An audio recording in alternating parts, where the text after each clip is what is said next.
What's up, Dub Nation? Rich with Let's Go Warriors here, and setting up my laptop right now for the game. So we are here to do a play-by-play of Warriors at Spurs. Those plays for JK are going to... And I want to take a little pregame snippet and see if we can get Steve Kerr, per usual,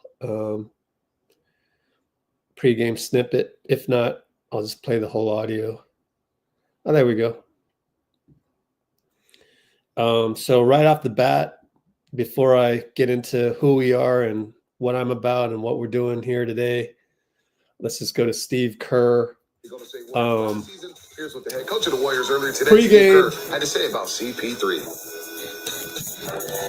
Chris is amazing. I loved coaching him last year. Just his IQ, his competitive desire, his commitment to the game itself, to the team, to his craft. I mean, it was a joy coaching him and watching him work every day. And more than anything, he loves to play basketball. And I think that was the thing last year that I found is he wanted to play all 48. And I couldn't quite do that, but I admired that about him. And he had a great run for us last year. Then I think broke his hand and missed about 20 games. But he prepares himself to play every single night. I hope he plays these last 8 or 9 that they have left. And based on what you just said, would you be surprised if he gives it another go next year? Oh, he's playing next year. Yeah. I haven't asked him, but just judging from what I know of Chris, he's playing next year. He made a pretty good coach. Yeah. Chris would be an amazing coach. Incredible feel for the game, emotional intelligence, curiosity. He'd be a great coach, and I'd be shocked if he didn't go into it because of how much he loves the game. We can't stay away from it. Those of us who are obsessed with the game like this, we just can't stay away. All right, that's Stubble Steve for you pregame. He's still got the stubbles. I actually went to Santa Cruz yesterday, and I asked his son Nicholas about Stubble Steve. He approves, but we need to get full approval from Steve's wife, Margot. Is what I was told. So what we're about here is just as you see in the poll that I just did, which is we're high vibrational. We are a high vibrational community, and we are here to enjoy the Warriors even when they struggle. Speaking of which, they struggled the other night with their 3-pointers. And the article's here, so if you could go, I just finished it. If you could go and like the article for me, that'd be great. Not just like this this live stream. Latest article on website, just finished it. So go check that out. And it's about... Hey, Warriors fans, those threes that we're missing and you complain about? Well, it's what makes you, you. And that's what that's the same quote used by Quentin Post, although he wasn't talking to Warriors fans. But yeah, get used to it. We're going to shoot a lot of threes. I also have a background video, a behind-the-scenes video, sorry. And let me throw that up for you.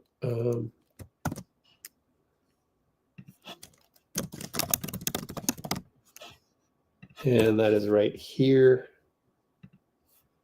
And we have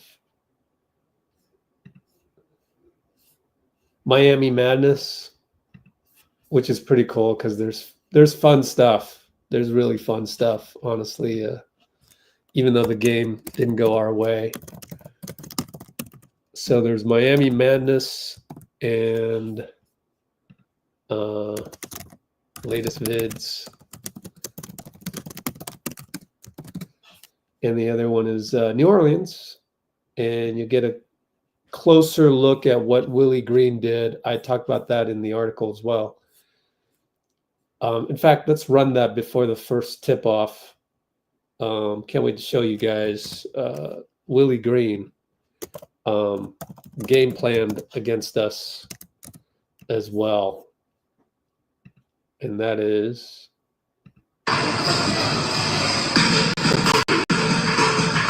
maybe right around here. That was a cool little celebration by Steph after Buddy hit the end one. But I want to show you something. And here's Steph going nuts when the referee said it was a non-shooting foul. And then here is the anti-top locking. So I want to show you guys this real quick. Let's see, where are we? We're at the 6-minute mark. Okay. So I want to show you this one real quick, and then I'll talk about who I am, what I do.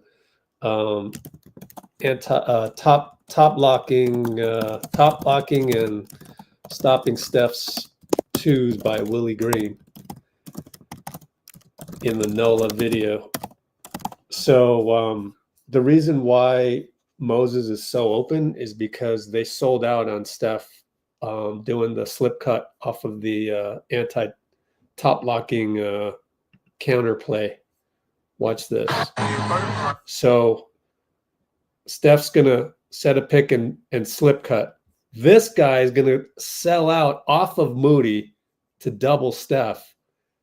Willie Green knew Moody was struggling, and it's just mind games. So good for Willie Green. Watch this guy. Yep, I'm helping out on that one. So we're not only top blocking Steph, but we're also helping on the slip cut. Thankfully, Moses made this one. But he also missed a whole bunch of them as well. And so that's why they were so open. Now, will San Antonio run the same schemes on us? They might, because it worked for 3 quarters. It's just that I wouldn't get too upset about missed threes these days. There's layers to this. And if you go down the extra level, peel the onion a little bit, then you won't be outraged as much, and you'll have a more appreciative time of what we're all about, which brings me to what we're all about. This is what we're all about, being high vibrational. You can sit down with somebody for 2 minutes and just exchange a few words and know where that person is vibrationally. If they talk about other people gossiping, hating, like, all right, this might not go that far. I remember one time I had a moment in the studio where J.Cole was there, and I was just having a bad day, and I started just talking trash. I was talking to my other friend Teron, and Cole came in the room, and within 2 minutes he heard what we was talking about, and he got up and left. And I just remember being like, damn, what we say, why did he do that? Yeah. But then I realized we wasn't on the same frequency. He not on that complaining. That kind of conversation does not circulate in higher level rooms. He didn't judge me. He didn't say nothing bad. He sat there, he listened for like a minute, and then he got up and left. Because what happens is when you're high vibrational, most likely those people are going to bring you down. You're not going to be able to bring them up. Yes, sir. Or yes, ma'am, in this case. That is why I'm here, because I want to do it differently. So we're setting the intention. It's like yoga practice. We're setting the intention, and we're getting ready for this game, and we're going to appreciate what we see. And I'll explain to you the basketball strategy, all of the above, because I spent 15 years being credentialed with the Warriors, following them all over the place. I even kept the water bottle.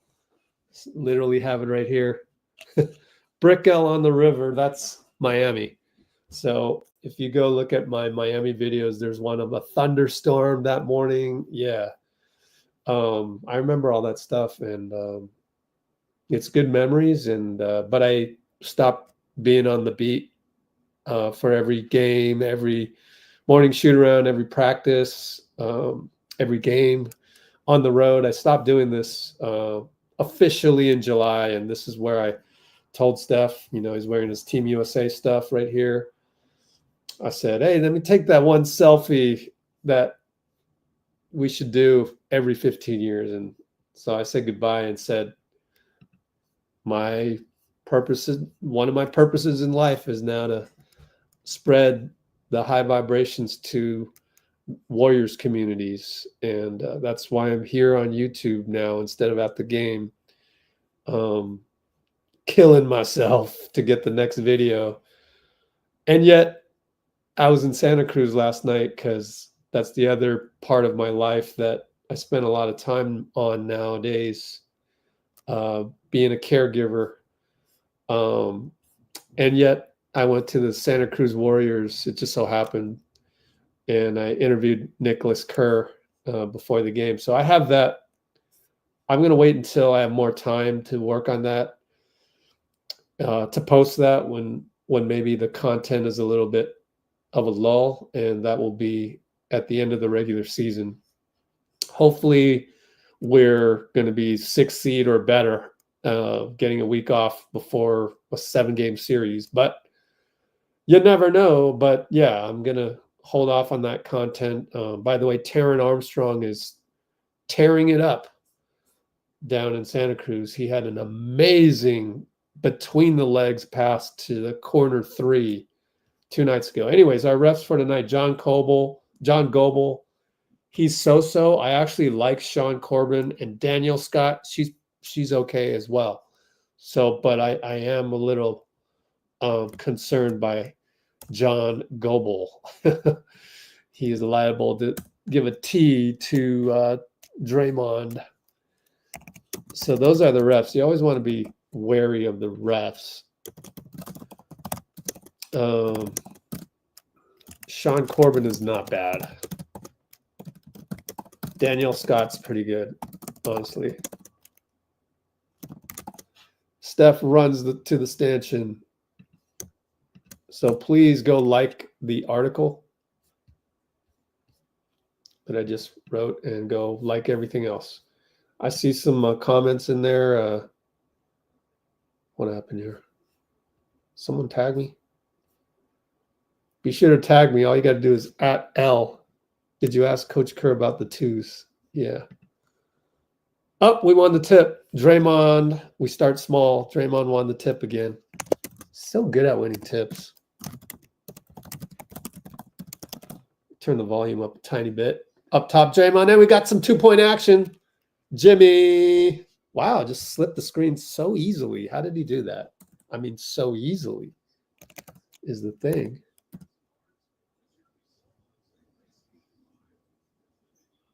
Crazy. They go corner, 3-ball, Vassell shanked it.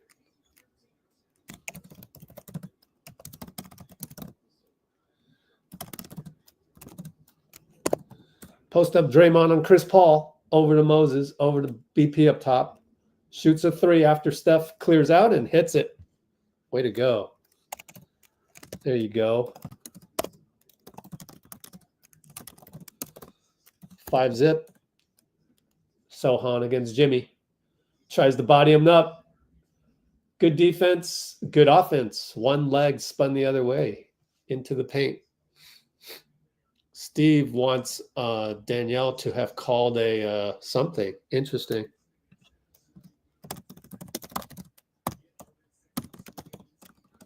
I don't know what he wanted. Oh, a turnover, and Draymond says, my bad. Horrible pass. Man, Draymond, I look up. I just, when I look up and I see a turnover, come on now.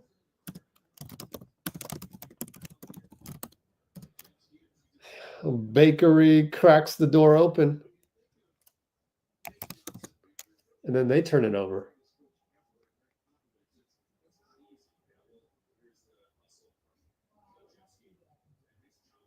Oh, it's a jump? Oh, no. We got it. It's a foul on Sochan on the loose ball. Pod's got it.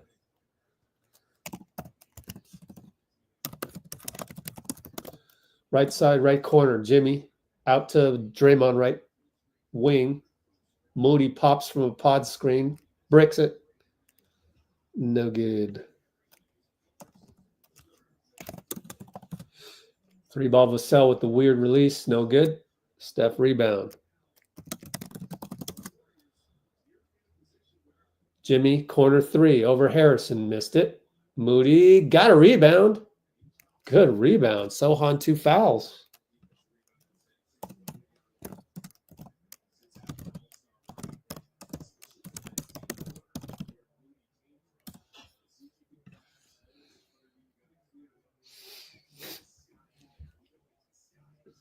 Jimmy side inbound.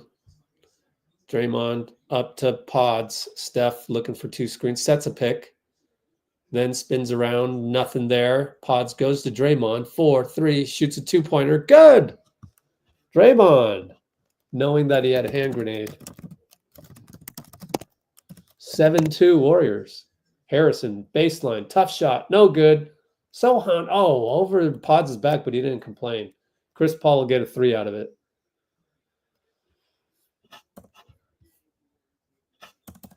And Podz, we look up after the replay, and Podz has a bucket at the hoop. That's after a made bucket, too. Why are we showing Chris Paul on that one? Podz 94 feet dribble, man. And then they turn it over.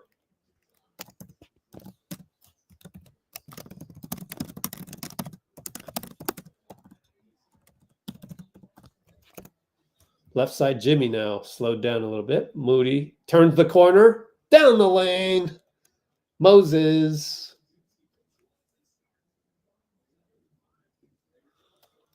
Timeout. I forgot his name. Mitch Johnson. There, I remember. Just a bad pass by Castle that last play.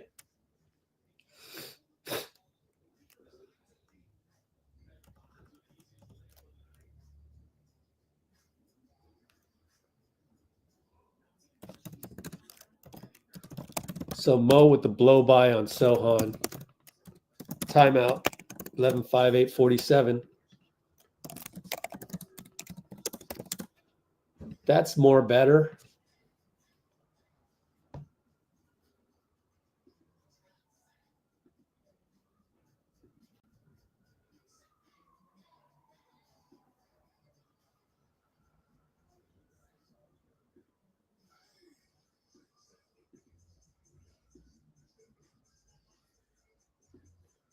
So come to think of it, to answer your question, Bruce,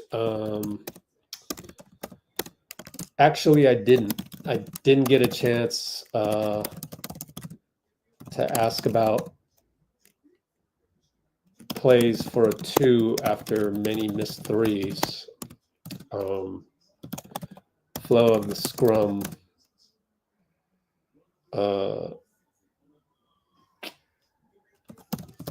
But I got a lot of other information.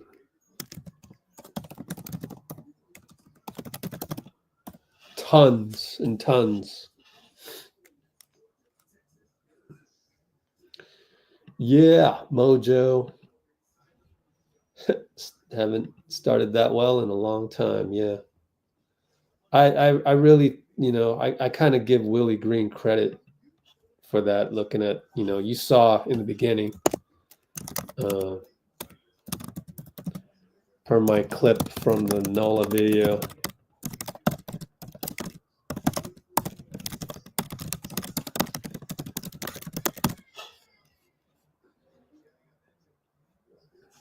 Yeah. Well, speaking of Taron Armstrong. Why did I say Smith? Anyways, did you see in the Discord the highlight I posted from 2 nights ago?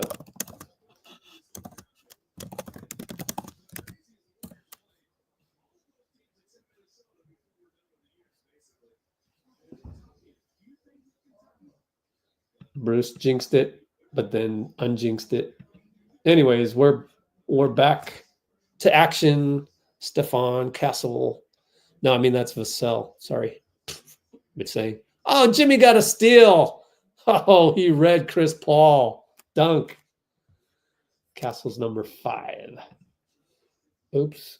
I forgot to hit play on my laptop. Harrison misses. Podz rebound.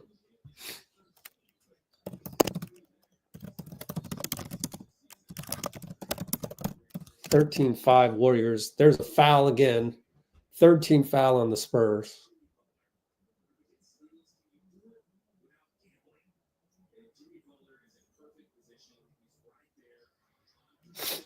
That was an old man turnover by Chris Paul. Steph up top. Finds Draymond down low. Reverse layup. Good. Perfectly timed. Side inbound. Steph to Dray. Wow. Steph fouls Stephon, and he'll go to the line for 2. They didn't allow us to see how the sideline inbound developed because of the replay of Jimmy Steele. Man, we need more basketball people doing basketball games, man, because I don't know how that developed, sadly. You want to see Kerr with the chess pieces moving on the sideline inbound, and they didn't show it. All we saw was Steph throwing the ball to Draymond, backdoor. So it's 15-5, and we got free throws. He missed one.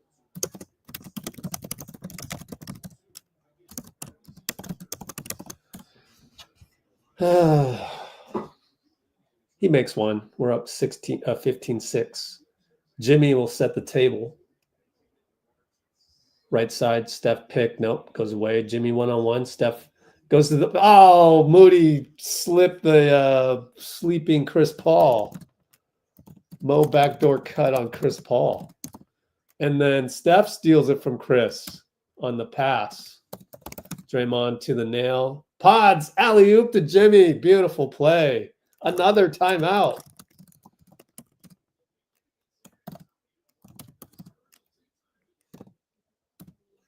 Podz to Jimmy. Alley layup. What a pass by Podz. That's better. That's more better. We got timeout, Mitch Johnson. We got the heck's the score. Come on, NBC.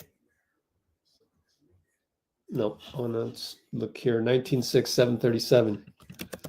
19-6, Q17. Only 4.5 minutes have passed by, and we have 19 points.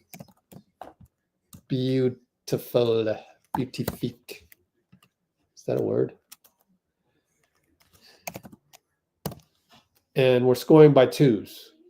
Rejoice! We're scoring by 2s.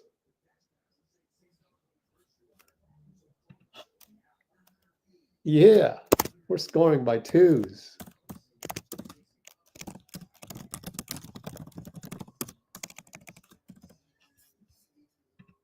And Quentin Post isn't even in the game yet. Destroy the Spurs. Hey, James Warner. I believe, is that a new profile pic? Yay, finally. Sunburnt BP, really? I didn't notice. Oh man, I gotta go back and check that. And take a screenshot for sure. Oh, is he sunburnt right there? Oh, let me see this. Let me see this. I gotta hurry. All this to get a sunburnt shot. We are crazy here. He might be. He might be. Sunburnt BP. Yeah. Let me screenshot that. Love it. Love it. There we go.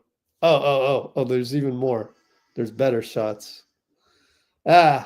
We don't have time to make it perfect, but great catch, Dean. That's what we do here. Let's go Warriors. We have fun with everything that we can.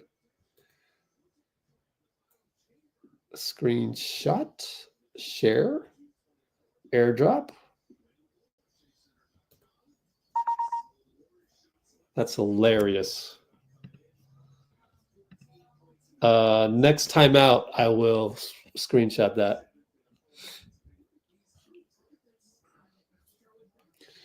All right. Oh, Mamu. We voted Mamu. Actually, we thought HB got the most votes. Would kill us today. Hey, we're in zone.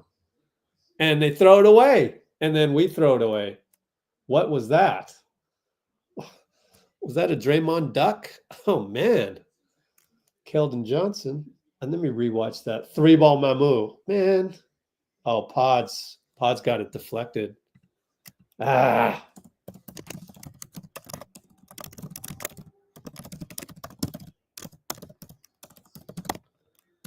$19.9 though. Moody does not shoot it on the double by the little man. Who's number 11? Draymond for 3. Got it. Line drive. He has no arc on those. 22-9. Warriors. Man, we got, must be a good Sunday afternoon as we got 70% high vibrational. Usually it's like less than 60. Oh, Keldon just beasted Moses Moody down low. Oh, well, that happens. Oh, Jimmy will take it himself and draw a foul on Keldon. Not easy to do, man. Keldon's got those broad shoulders.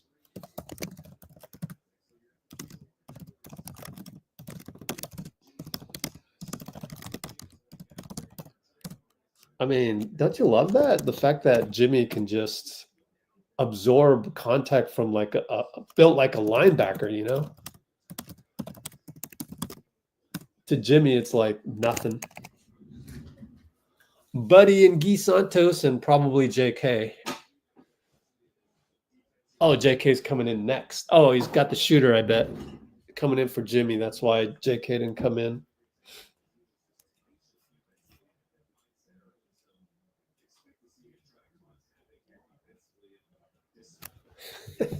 Sunburnt BP. Jimmy hits both 24-11 Warriors. 6-17, 6-16, 6-15. And I got to learn these guys' names. Keldon, to the hoop, good. Oh, Blake Wesley and Jordan. Oh, Jordan McLaughlin, former Timberwolf.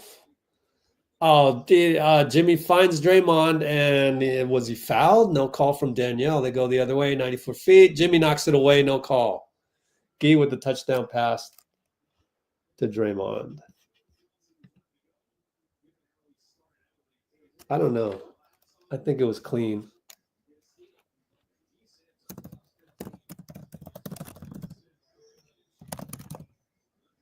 Champagne. It's a 3. I told you.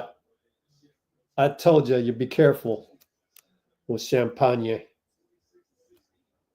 Wide open 3. Let me rewatch the. Let's just clip this since it's a timeout by Steve.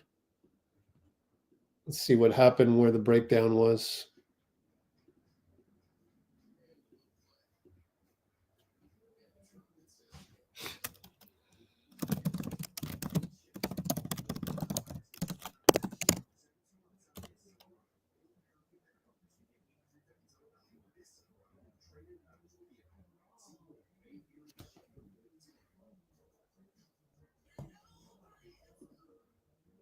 I don't know. I don't know. We'll look at it together.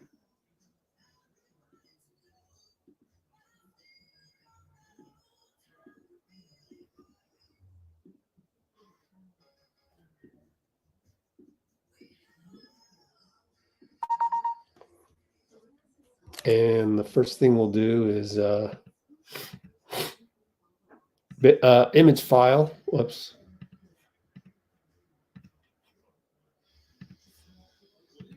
Hey, Tim Duncan.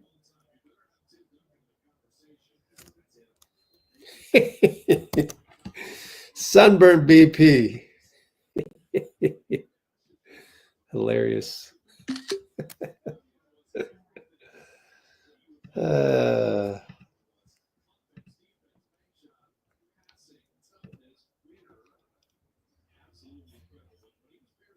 Whoops, I forgot to put the score. 26-16. Guy handoff Steph up top. Sidestep 2, shoots it. Got it. Man, we're shooting a lot of twos, huh?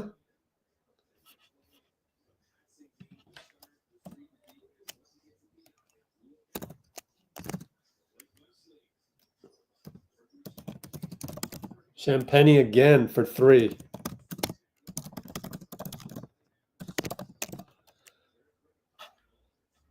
Gee wide open for 3. No good. Buddy Hield over McLaughlin.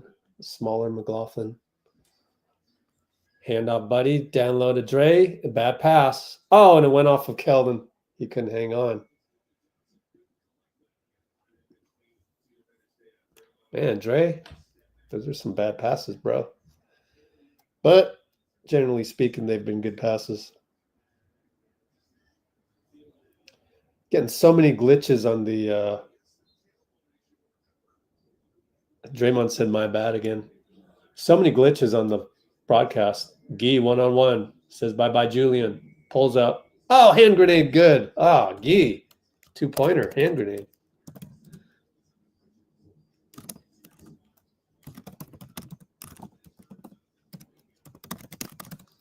(30-19) Warriors. Wesley. Down the lane. Bye-bye, Quentin. Oh, kick it back out. Mamu, 2 guys. Oh, throws it to Keldon. Loses it. Buddy gets a steal. He'll pop a 3 on Keldon. He got it. Oh, Buddy Hield. Classic Buddy Hield.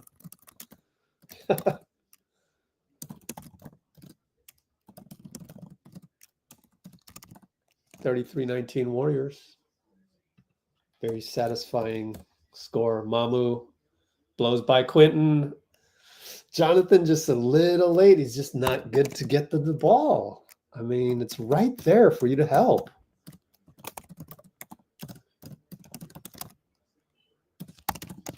I want to clip that one, actually. J.K. Reach in. Jordan McLaughlin. Sean Corbin calls it. Yeah, let's clip that one. That last one by J.K. His reaction time is so average. But, you know, he's young.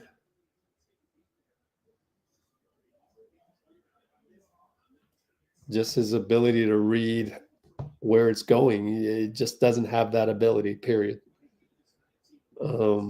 But, you know, maybe it's just I'm asking too much of him, you know. JK hits 2 of 2. McLaughlin and Buddy. Here comes Mamu. Doesn't use the screen very well because he wanted to shoot it the whole time. Mamu got the rebound. Fakes out everybody. Fakes out JK. Again, it just doesn't have the timing to the ball. He needs to work on all the other things. Yep.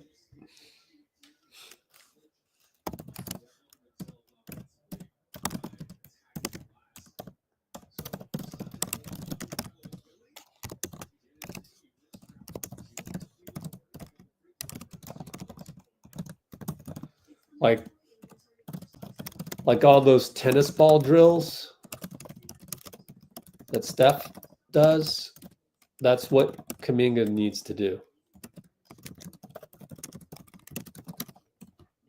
You don't need to show me any more Kobe moves. You don't need to show me any more scoring moves. You can do that anytime you want to. There's nothing more to do. You've mastered those other than making them in an actual game. Just work on these fundamental type things. Steph, fake the 3, got it to Gee, nearly lost it. Kuminga has the ball. Corner. Keldon with Champagne showing, and Gee cuts. Good cut. Lost the ball. Kick it back out. QP3. Got it. Shooting 9 threes every 36 minutes.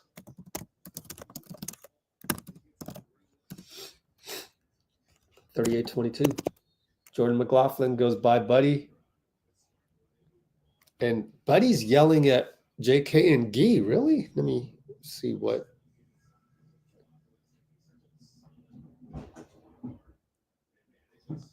Yeah, I think Buddy is upset that the switch didn't happen quicker. Being honest with you on that one.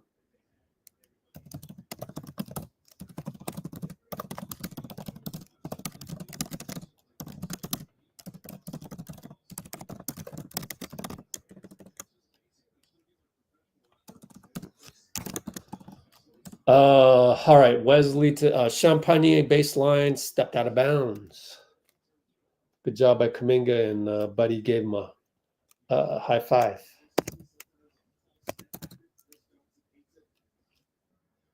Buddy playing pretty good defense.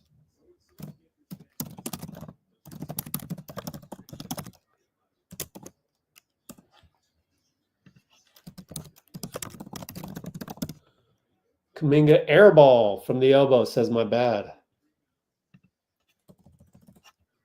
Why is there no confidence on those?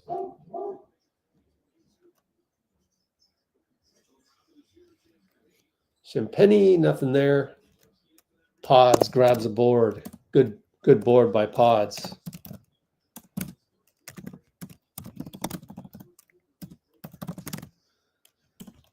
And QP for 3, no good. And Vassell climbed over Jimmy's back. Love it. Jimmy's always there, man. Great to see that.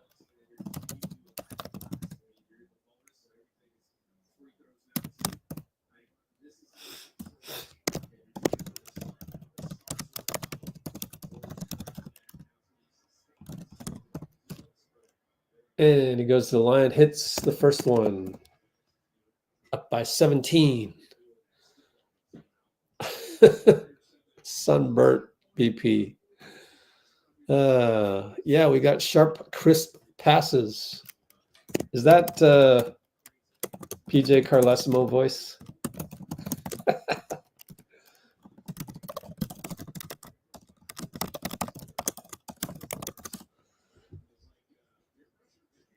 (40-22). Here comes JC. I'll call him Champagne.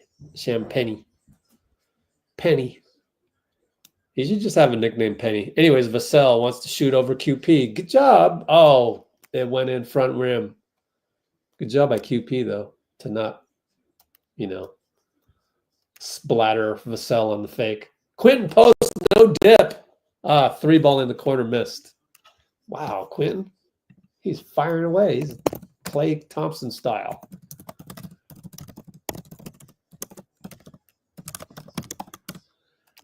They go around the horn. Keldon for 3 with J.K. draped over him.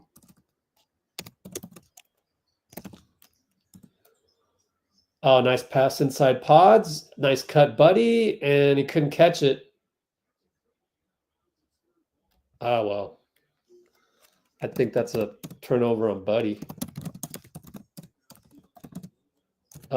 I think we've done well on the turnovers, though. That's 3 turnovers. We want to end with 9.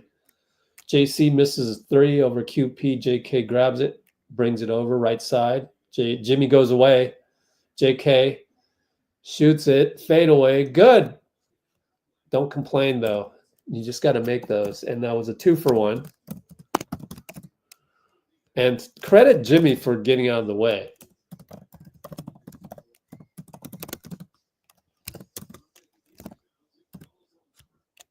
(42-27) now. Castle gets the switch on the QP. Mamu for 3 as Jimmy helped, missed it. And we got away with that one. 10 seconds. Podz brings it up. 7, 6, 5. When you going? 4, 3. Screen Quentin. 2. Inside to Quentin. And 1. And 1 inside Banker. Is Quentin sunburnt? I think he's him in Podz. Wait. I need to know something. Is Quentin sunburnt? But wait, that's not an and 1. I thought that was an and 1. I guess that was clean. Oh, I got to take a screenshot real quick. Sunburnt brothers. Nope, no foul.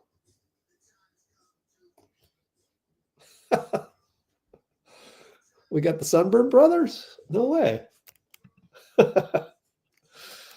Wow, I thought Podz went too late, man. Wow, what a pass.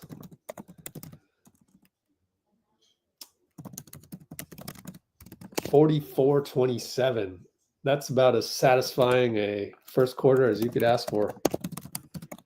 We score 40. They score only, 27. It's still on pace for 100, but you keep it around 25. That's pretty good.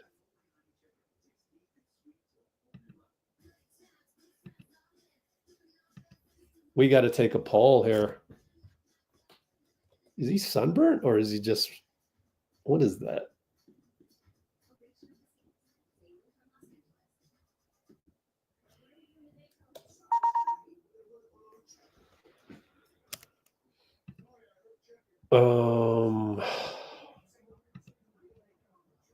Image file.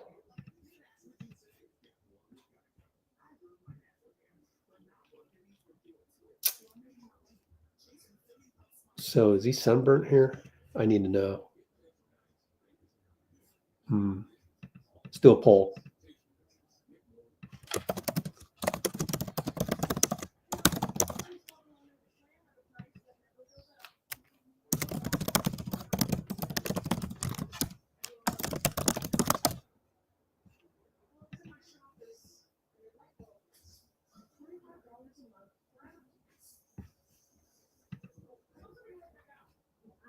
These guys forgot their sunscreen. I guess I got the answer from Bruce right there.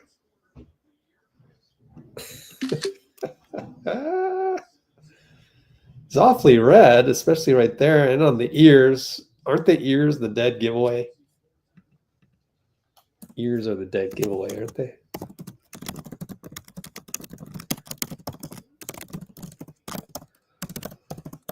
Okay. Next quarter starts. Castle up top, shoots a three. Over Jimmy. Air ball. Yeah. We rolling. We rolling. 80% yes. Here we go. Okay, Jimmy brings it up right side. 11:43, 11:42. Pod screen. Now you got one-on-one JC. Vassell. Kick it back out. Kick it to Draymond. Three ball, no good. Castle rebound. Castle on Jimmy. Downhill. Euro step. Blew it. Way too hard. Pretty good job of Jimmy staying in front. Good point of attack. Over to Pods. 4-3. Shanked it. Now we're in a running race. I don't think we want to do that against a young team. Stephon for three. No good.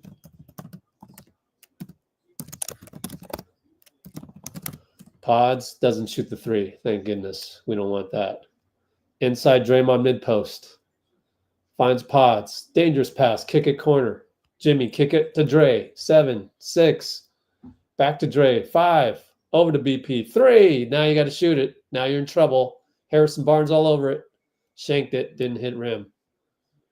Pods with another ugly one that he'll probably get totally criticized over on Twitter. That's where QP needs to keep it.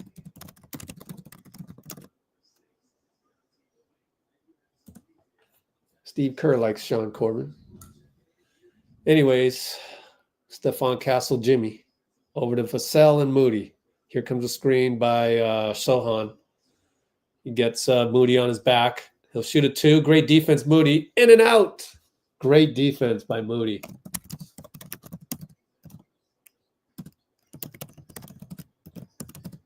Paz nearly throws it away. Jimmy to QP down low.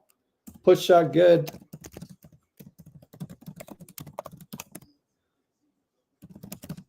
(46-27). Harrison posting up Moses. Draymond helps. Kick to Vassell. That's the guy you leave open because he bricked it. Draymond rebound outlet. Pod's right side, pink shoes. And pink face. Finds it to Jimmy. Left side. Post up Draymond. Nope. Goes away from it. Swinging around the horn to QP corner. Stuck with Harrison. Dangerous Megatron pass. Jimmy finds Pods. Finds Moody. What a great secondary pass. Moody missed it. Well, that's one of those. He's open. Sochan picked up by Dray. Over to Chris Paul. Switch over to Dray. Kick it. Castle trying to get downhill on Pods. And Sochan fumbles it when Jimmy helped out. Yeah. Beautiful. Our defense is there today, man. Jimmy right hash mark, screen Draymond. Jimmy jump and dangerous pass and deflected out of bounds by the 40-year-old Chris Paul. He's 40, right? What's his age, man? Let's see. Google Chris Paul. Turnover? 39 years. May 6th coming up. What happened on the turnover here? Oh, Jimmy. Okay. Castle gets a dunk. I look up and Castle's dunking it.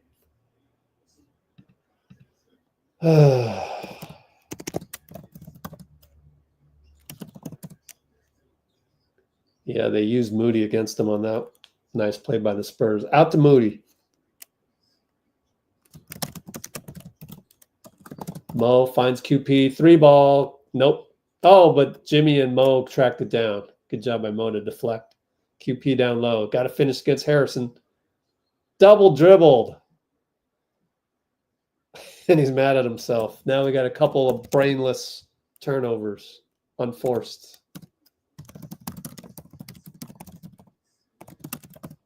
Just do a hook shot, bro. Nice and simple. Anyways, we're still up by 17. Castle up top. Jimmy helps on the pick and roll. Harrison, good switch. Jimmy all over Harrison. Finds Sochan. Wide open 3. That's the one we give up. He bricks it, but Castle long rebound. Castle and QP.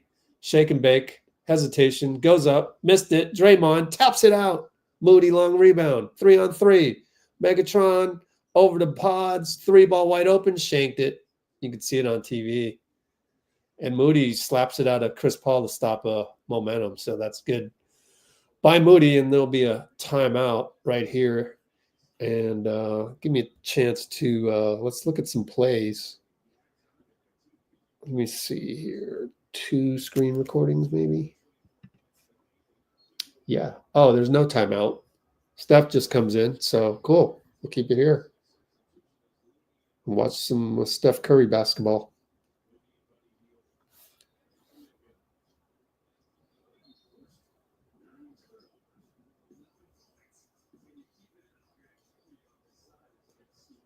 Okay, here we go. 7:51, 7:50, 7:49.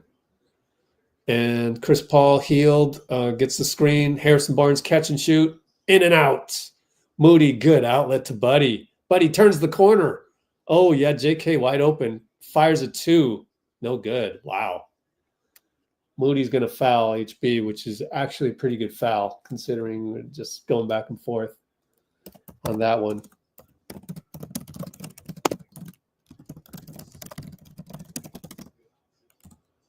JK was so open in the corner, but maybe JK should just crash board. I don't know. Moody steals Castle on the pick.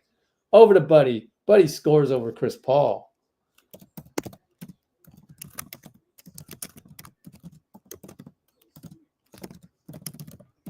(48-29). Castle gets a screen, gets downhill on Looney. Missed again. He struggles city tonight. He is 1 for 6. A lot of them 2 balls. JK turns the corner, down the lane. He fell down hard. And I hope it's an upper extremity. Nope, it's his hand. And I don't know what happened, but he turned the corner and maybe landed on. Nope, he's limping. That's not good. It's a lower extremity.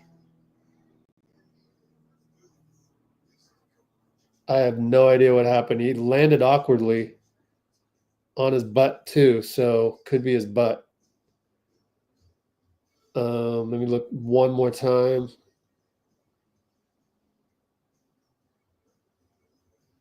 I don't know. I can't make heads or tails out of this. Maybe he landed awkwardly.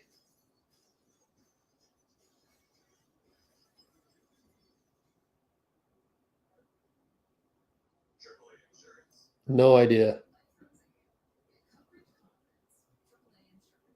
it's one of those where he did land awkwardly, and it's kind of like you go, well, why did you land awkwardly? Like, what was the issue there? Just land normally. I don't know. And the poll, and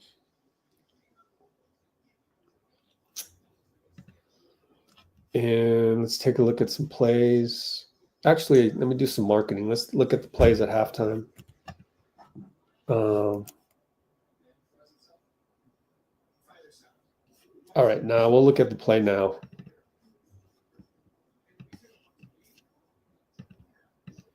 What am I even looking at here? Oh, okay. Now I remember. Stop screen, present, video file, this one. No, that's not how I want to do it. Remove that one. I need to do a window based on Windows. Yeah. Here we go. All right, so you're going to see open three by Champagny. Keldon goes up top. So Mamu is the concern here. Jimmy has to guard two guys. And why is Draymond going out on that guy? So I think, oh, Buddy. He's making up for Buddy. Buddy gets screened. He actually gets back in time. It's only Keldon Johnson. No, that's Jordan McLaughlin. So that's Draymond's fault. He should not be doubling Jordan McLaughlin. I don't know. Yeah, I don't know what he's doing there.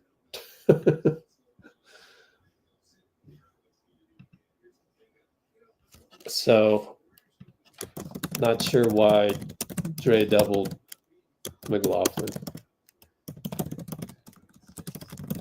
Leads to open corner three as Jimmy guards both Champagny and Mamu. So that's that. Spurs have the ball. They bring it up. Post up Harrison against Buddy. Back out to Chris Paul. 3-ball over Gee. Good. So let's go back to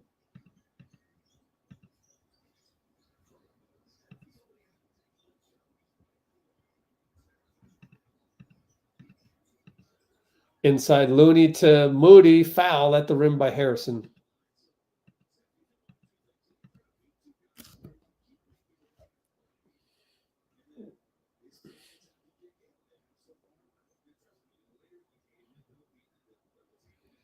That one, a tic-tac-toe with pick and roll Looney. Love to see those develop.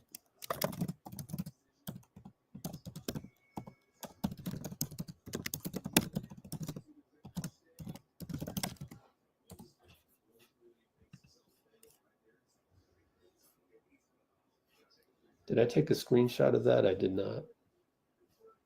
Shoot. Oh, I missed a free throw. Out on Gee, though. Do this again. And here, I'll screenshot this for later.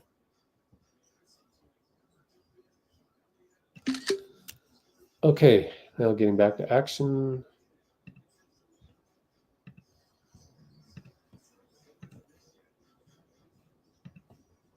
All right, inside out. 3-ball, Champagny, no good. Buddy rebound. Moody right side. Post up Looney, bad pass. Wow, Mo. What's up with that? It's just a bad pass. Chris Paul for 3. Missed it. Gee helps, and nope, Looney can't save it. Corbin gives it to the Spurs.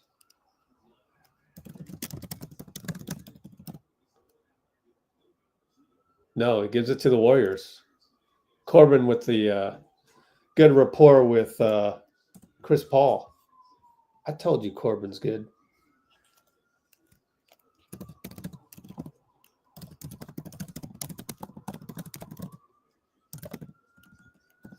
Steph for 3. Got it.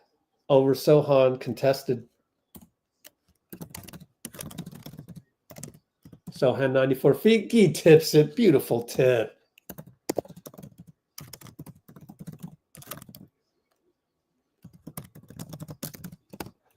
Three ball buddy. No good. Looney rebound. Put back good. He's always there to take advantage of the youngsters. 3 ball short by Sochan. Steph overran it. Champagne, kick it back out. Keldon sidestep 3 over Looney. Missed it.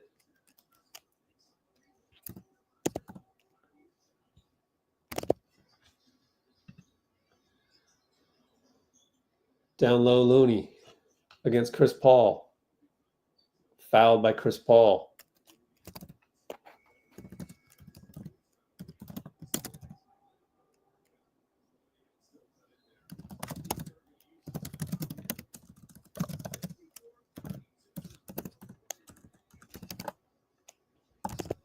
Timeout by who? Warriors. Steve Kerr calls timeout. And 54-32, 22-point lead. Looks like a walk in the park on a Sunday afternoon. Amy's in the house. Walk in the park here. I like it. Let's look at the next play. Should I look at the next play? Now let's do some marketing. I'm going to do some marketing because it's nice and leisurely right now. And I'm very, very behind on comments. So sorry about that.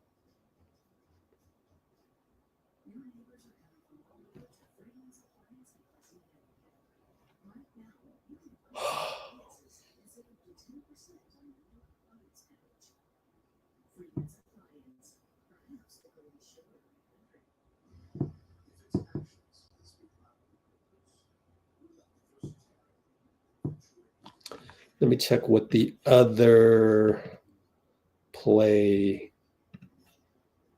was about.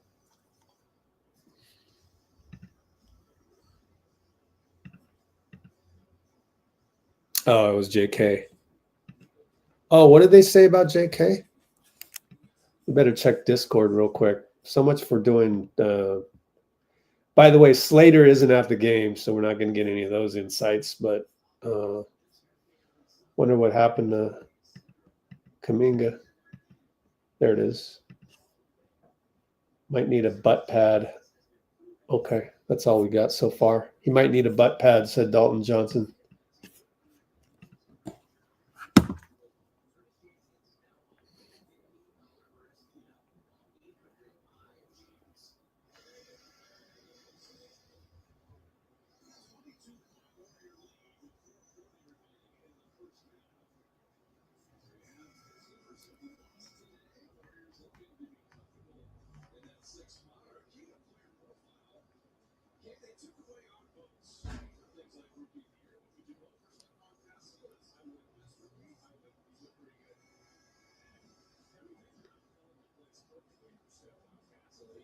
All right, let's see.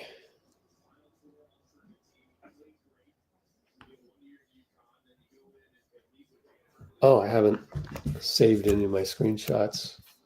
So much for that process.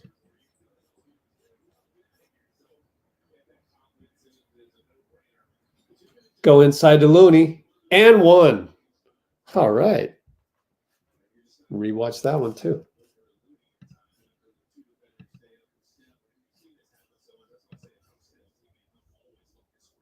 Oh, using Steph's gravity.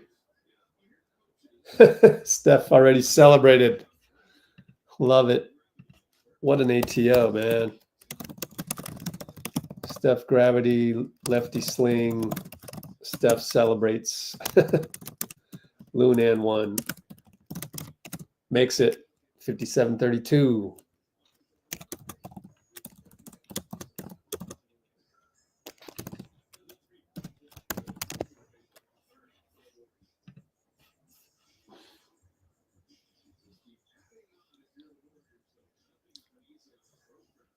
Keldon Johnson, corner 3 over Gee, no good. Looney rebound, fouled by Mamu. 3 team fouls. Oh, right, that's what I was doing. I'm going with these.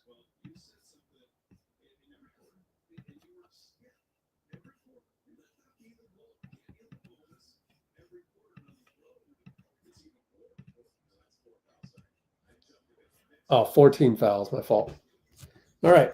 Right hash mark Steph. Screen Looney. He's giving him space. Slips it. Gets the roll. Everybody retreats. He shoots it. Missed it. Gee taps it to Mo. What a tap. Man, Gee's everywhere. He's basically mastered the tap rebound, man. Wow.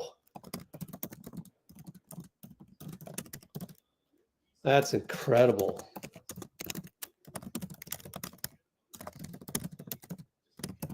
So Moses fouled and hits a free throw.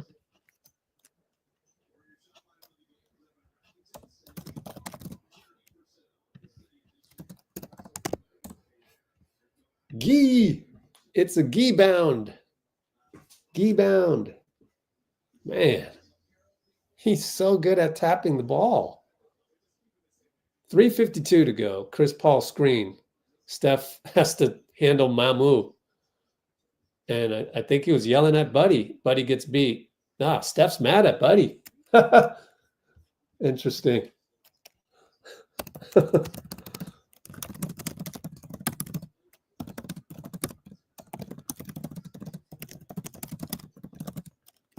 All right.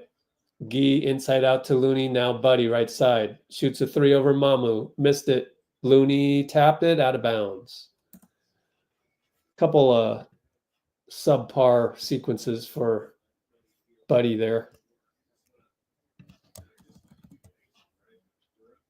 Moody comes out. Ginado.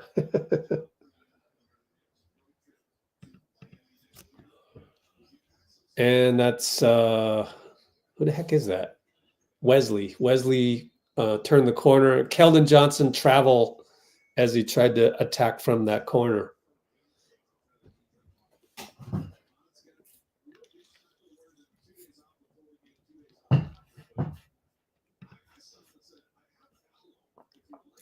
Blake Wesley. Any relation to David Wesley? Probably not. David Wesley was a different shape of a human being.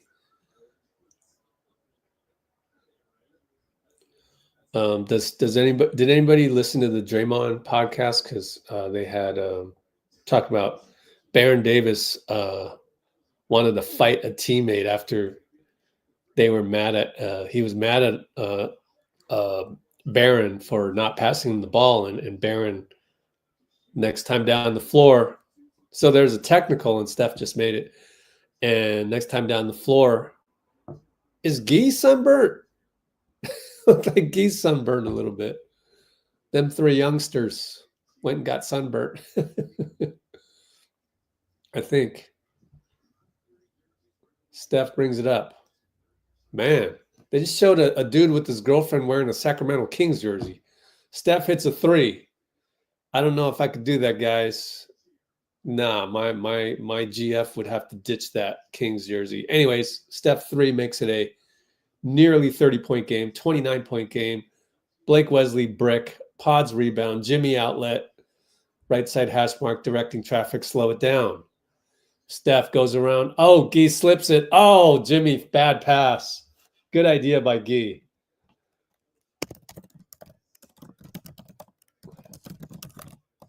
He was wide open. Fastball a little bit outside. Bob Uecker voice. And Wesley drives, loses his footing, but gets a foul call.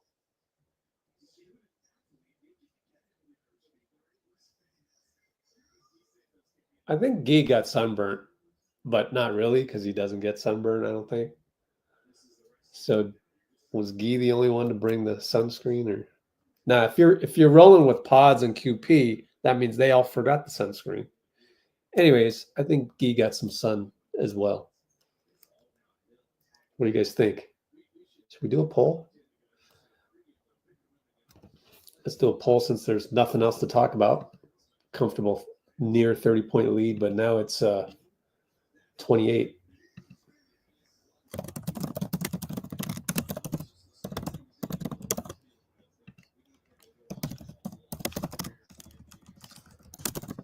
Three ball Steph looks like a heat check. Missed it. 2 minutes to go.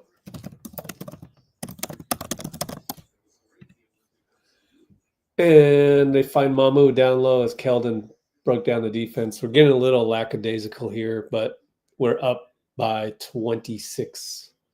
Draymond and Mamu up top, loses his dribble over to Jimmy. Left side, Steph gets inside on Wesley.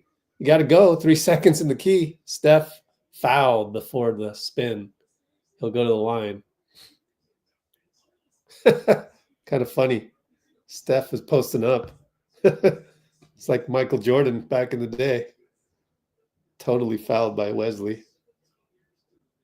6'3" guy posted up. I love it. We're having fun today with this one. That was like Michael Jordan back in the day. Isolated too.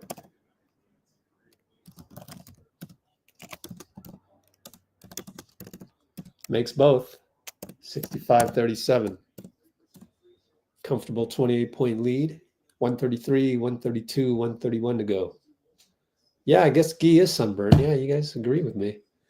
Wesley over to Mamu. Good fake on Guy. Inside Keldon. Over pod's good.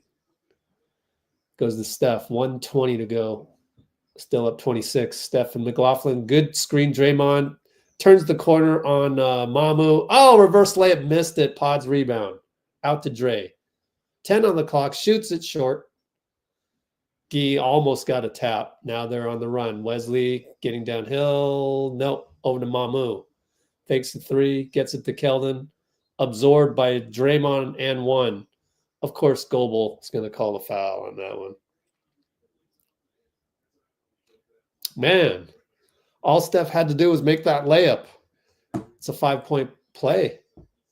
So we should be up by, should be 67-39. Instead, it's 65-41 with the free throw. And he hits.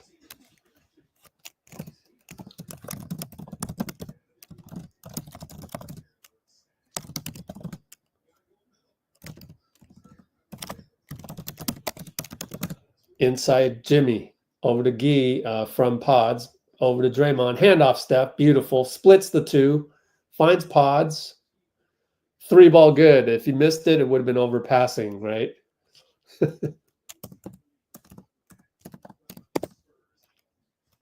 31 seconds.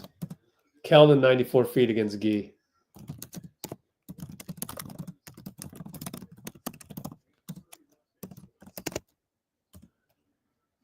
$15 shot clock, 5-second differential. Draymond set the table up top.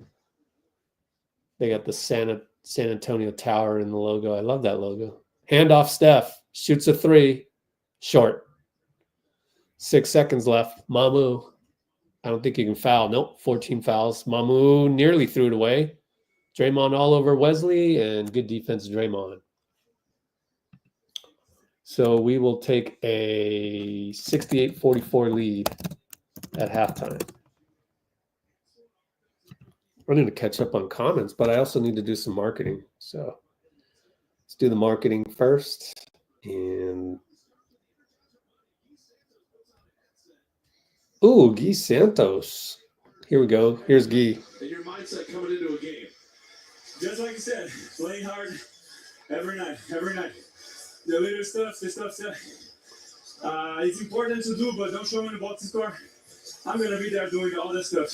What were the discussions like coming in when it comes to the start? Because you guys got off to a great start tonight. You've been able to sustain it for the most part. So I think today the most important thing was that we started the game well.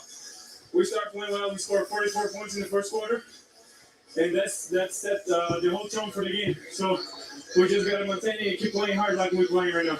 Hey, say hi, Mama, Dad, in Portuguese. Yeah, bye. Thanks for stopping, Gee. We appreciate it. That is one of our He says hello.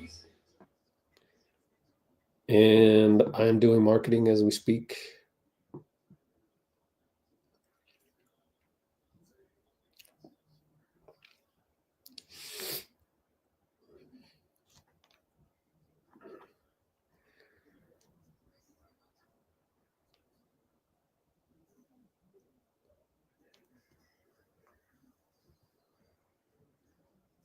Well, now really the concern now that, you know, we're playing so well, etc., is JK. Really hope he's okay, man. Let's go to Discord and see if there's any news on that.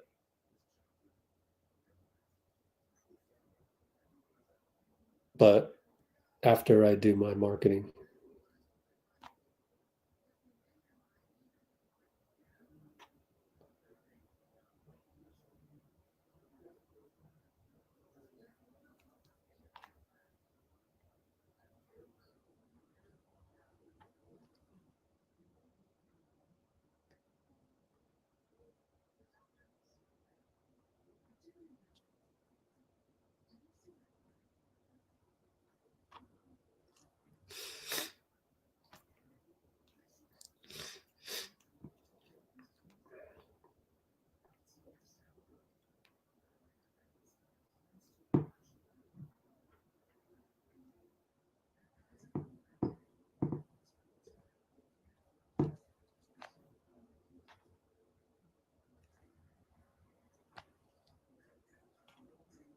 All right. Done with that. Let's take a look at Discord and see if there's any info on Jonathan.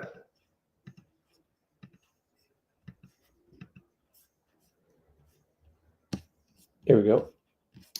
John Dickinson. Minus the, nope, nothing.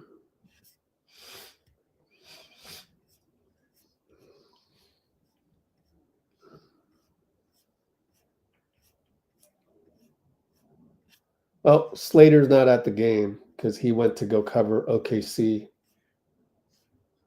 So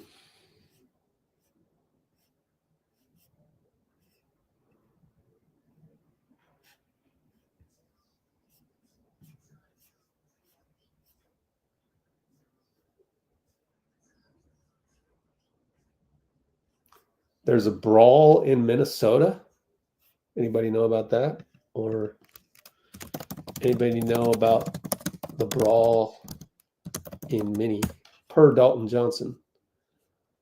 Suspensions on the way. Oh, here we go.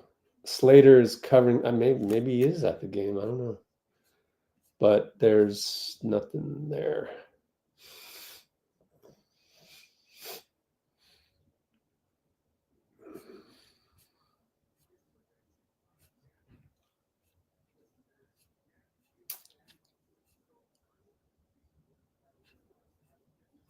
Yep, don't know. Took a hard fall, and that's that. Let's take a look at the comments.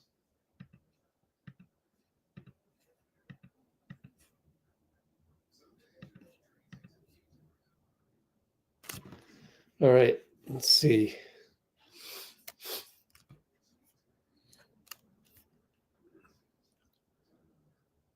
Stewart, wow. Oh, JK fell on his right cheek.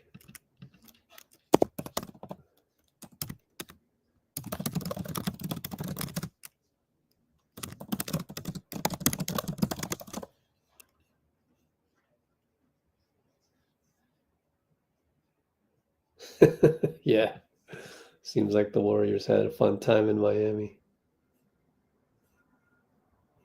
Hey, Jawan, Yeah, I've been asked. We talk about that sometimes on here.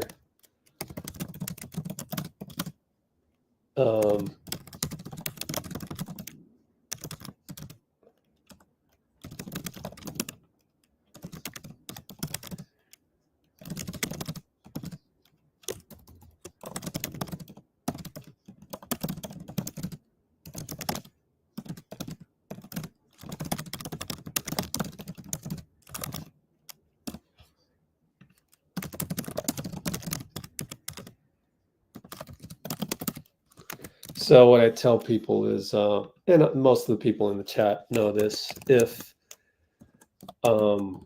it's my last day on earth and I'm gone anyways, I pick Steph. And but if we need to save the planet and win the damn game for sure, otherwise death, I'll go with Michael. He's just more serious about it. Oh, there's a Slater just tweeted. Right ankle soreness. Ah, that sucks.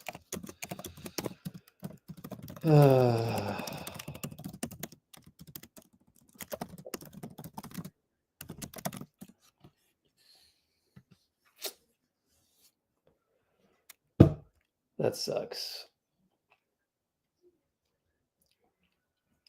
Wow, a lawsuit?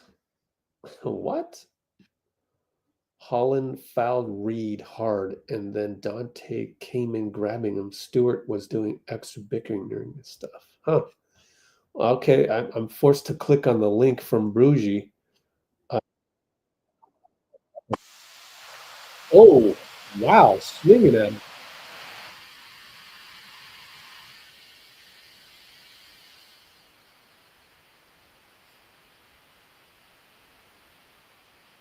Yeah, I'm watching it right now. As you can hear, it's not over yet. Oh, Dante just went crazy. Reed comes out of the pack, doing play-by-play of a brawl. Man, Reed was at the bottom of that pack.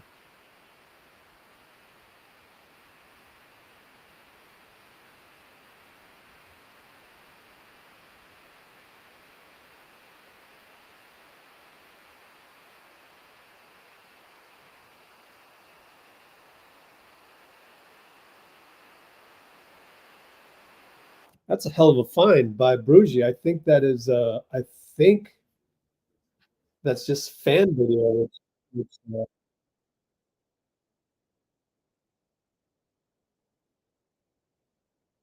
Yeah, we can just play it because it's fan video. I'm gonna take some risks here. Just throw it in the browser right here. You guys ready? So we're looking at this 118:45 mark. Looking at the brawl in Mini.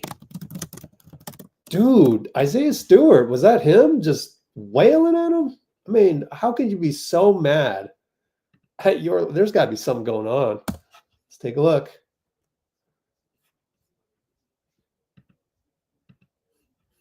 Play.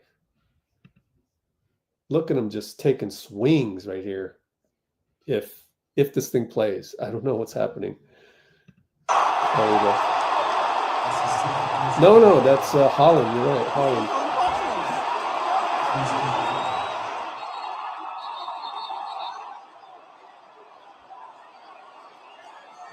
Hold on. Let me look at that one more time. Holland, you're crazy.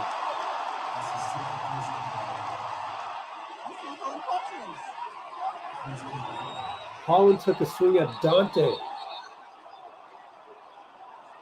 And Isaiah, people are still on top of Naz Reed. Naz got the bottom of it. Yeah, Dante will be suspended for that one, even though he got swung at. So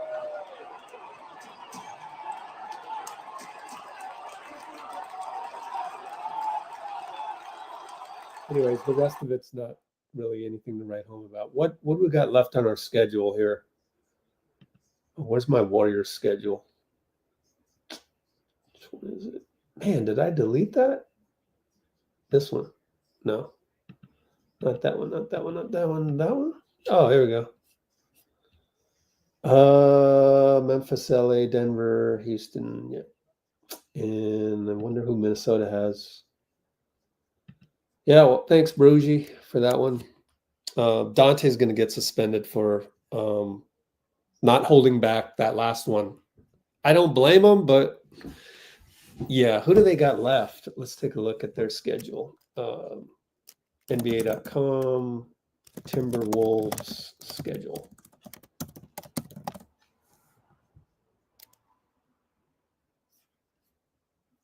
Five players and 2 coaches ejected. Dang. 2 coaches ejected? Wow. Okay, so they've got Detroit right now, Denver,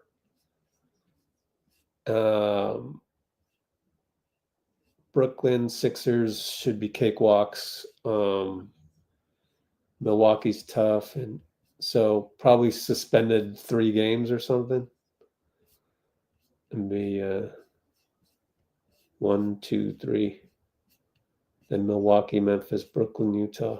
I don't know.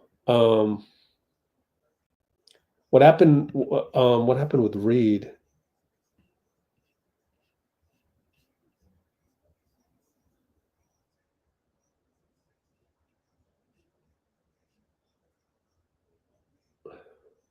Uh-oh.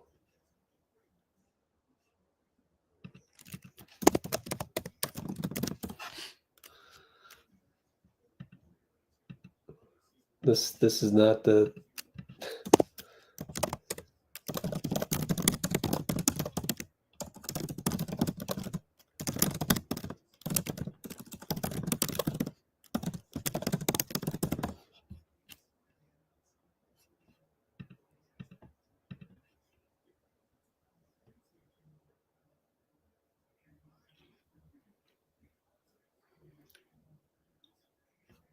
what is this nonsense?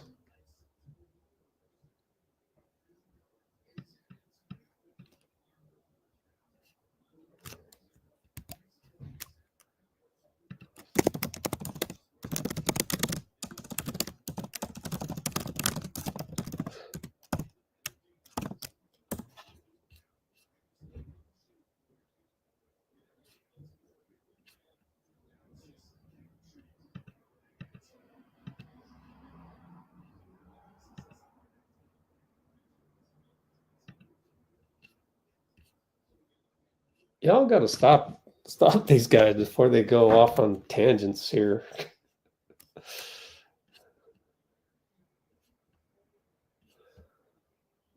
Man, we're just enjoying our Sunday afternoon. I can see why Jawan slipped through the cracks from the Blue Wrenches.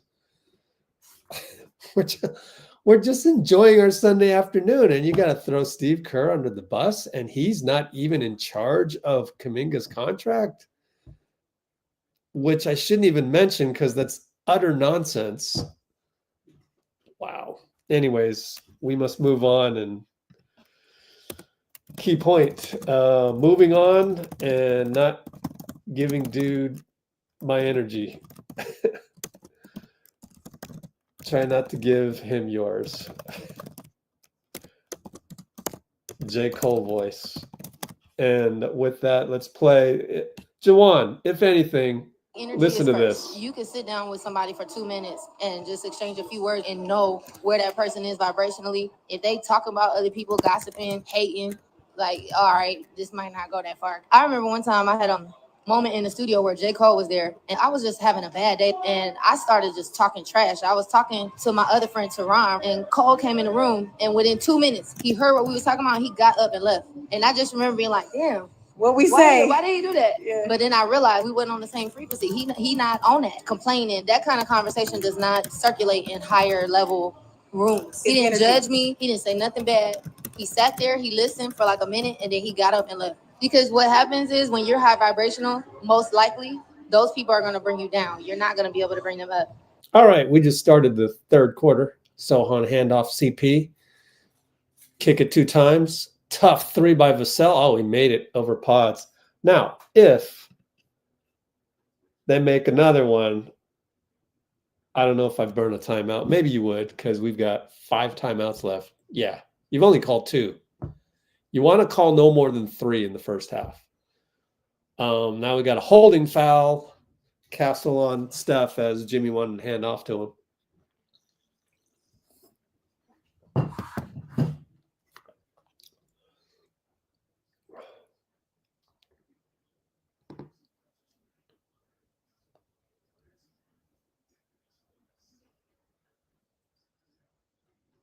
All right.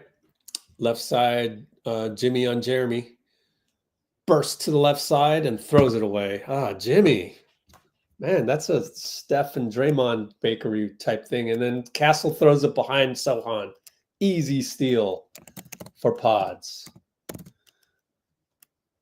Moses wide open corner. Good. All caused by Steph breaking the point of attack. Castle early 3. Good.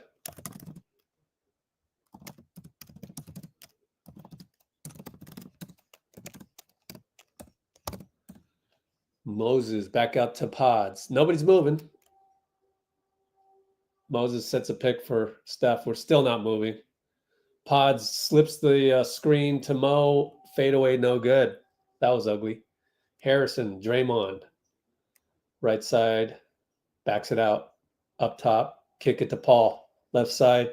Steph will post up on Steph. Battle of the Stephs. Moody helps. Curry breaks it up.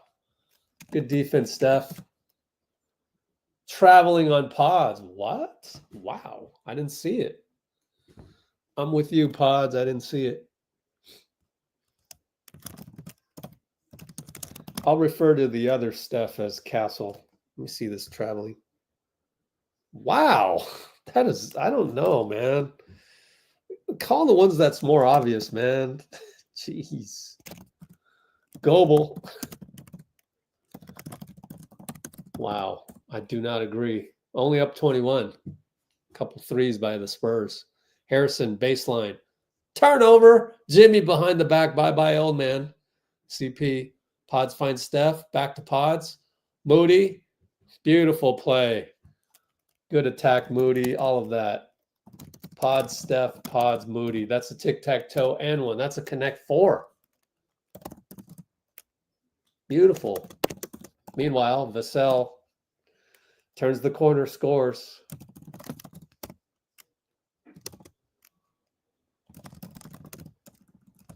One more than tic-tac-toe is a connect 4.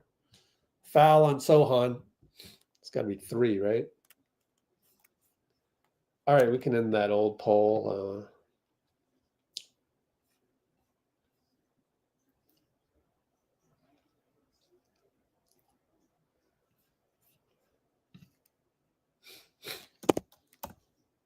Steph finds Moody. 3 ball. No good. I was hoping he'd get on a streak.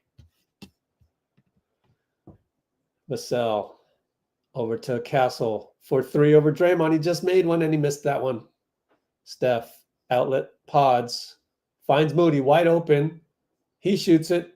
Got it. No hesitation. Way to go, Mo.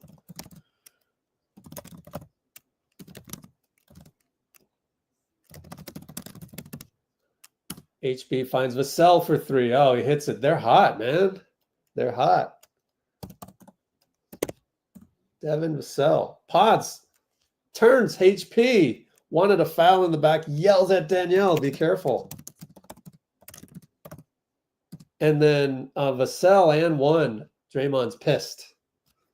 I think it's a soft call, maybe. Not sure why he's pissed. Probably a soft call.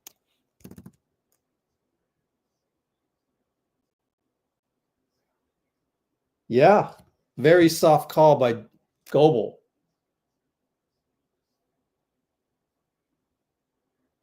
Steve's talking to Goble.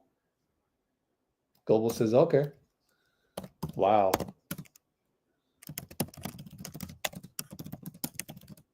But he misses the free throw. Ball don't lie. Dray, dangerous pass. Ball trickles out to Moses for another three. He did get hot. Good to see Mo get hot.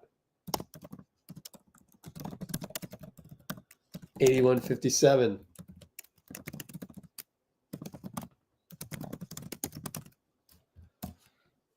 Left side HB. Moses. Jimmy shows. Goes baseline. Jimmy's there. Kick it back out. Vassell. Goes by Steph. Pull up. Air ball.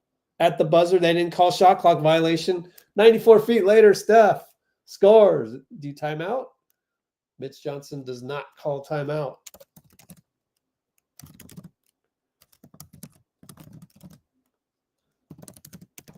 Harrison for three. Draymond closed out, and he got it. Harrison, good shot. 83-60. Man, we're only up 23. Feels like, I don't know. I just, halftime was what, 27 or something? Over to Jimmy in the corner. Line drive, got it. Now there's a timeout as we're matching bucket for bucket. Corner laser via Steph. Timeout, Mitch Johnson. 86-57 to kick it back up to 29. Lovely. Or 86-60. Sorry, 26. 86-60. Nice even math. 7:18. What was halftime? Halftime was, let's go to the summary. 68 44. 68-44 was 24. 68-44, and we bumped it up by 2. So yeah, we're matching shot for shot. Love it.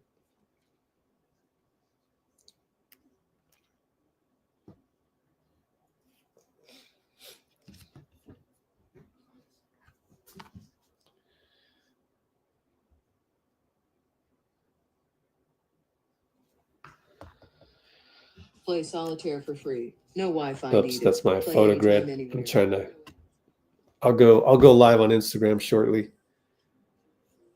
Warriors had some good barbecue. Yeah, Memphis. Oh wait, San Antonio barbecue. I mean,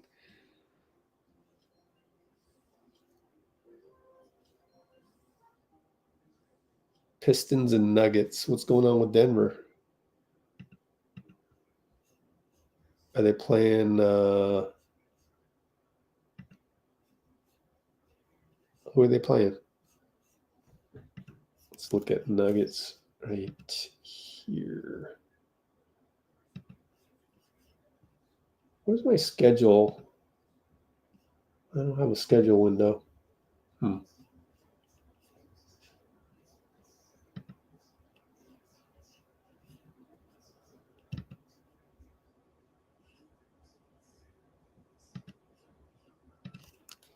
NBA.com Nuggets schedule.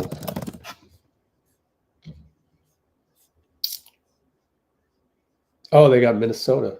Oh, I see. That's why you're saying go Denver. Gotcha.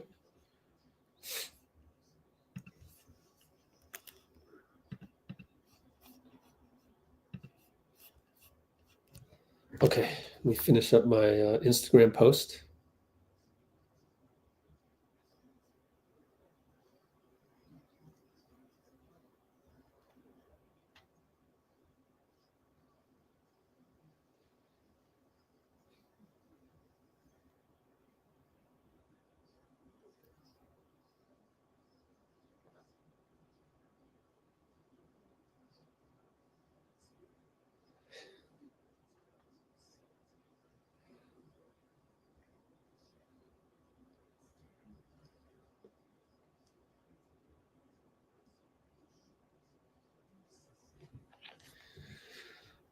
All right, Chris Paul, Buddy Hield, elbow, HB, Mo. Mo knocks it away. Buddy knocked it away. I'm giving credit to Buddy. Another steal by Buddy. Over to Steph. No good. Too bad. HB. Down the lane. Swatted by Moses. Oh, that was Wiggins style. And Moses gets it back from Draymond via Buddy. Oh, beautiful. Oh, That's the play of the game, man. Unsung play. Wow. 88-60. Another steal by Buddy. Draymond dribbles all the way. 94 feet. This is a clinic. We haven't had one of these games in a long time.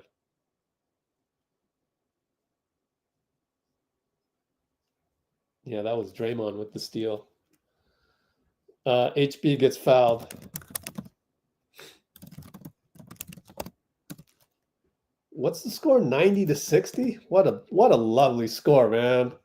That's the loveliest score right now. We got to post this one. 90-60 before the free throw.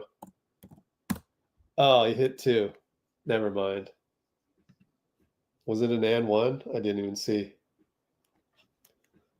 Anyways, it's no longer that. Yeah, it must have been an and one because it's 90-63 at this time. My fault. Just sort of playing the juggling game between the highlights and the X's and O's on my laptop. Steph in the lane. Yeah, kick it to Moses, please. Oh, in and out. Oh, Ben Gee got a rebound thanks to Draymond. Draymond gets to be rewarded. 3-ball line drive. Courtside Dub Nation fan lady jumps up and oh man, we're kicking butt.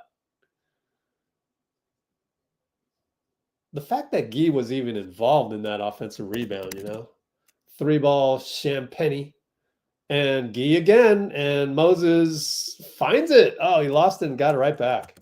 Steph fakes a three. Bye-bye. Oh, blocked by Champagne. What?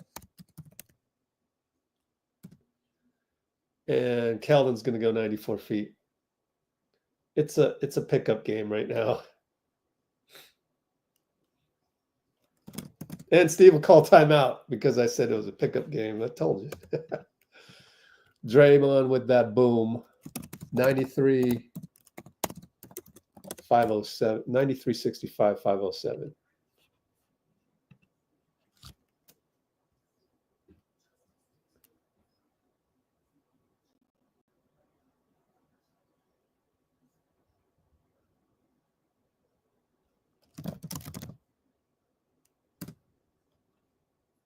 Oh man. What a game, man. What a game.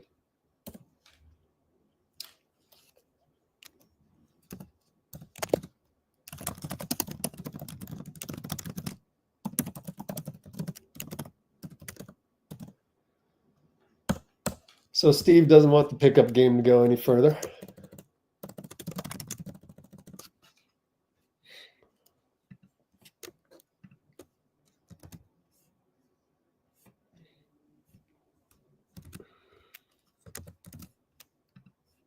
But overall, it's been an enjoyable walk in the park. Let me finish my Instagram post.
Be back with you shortly.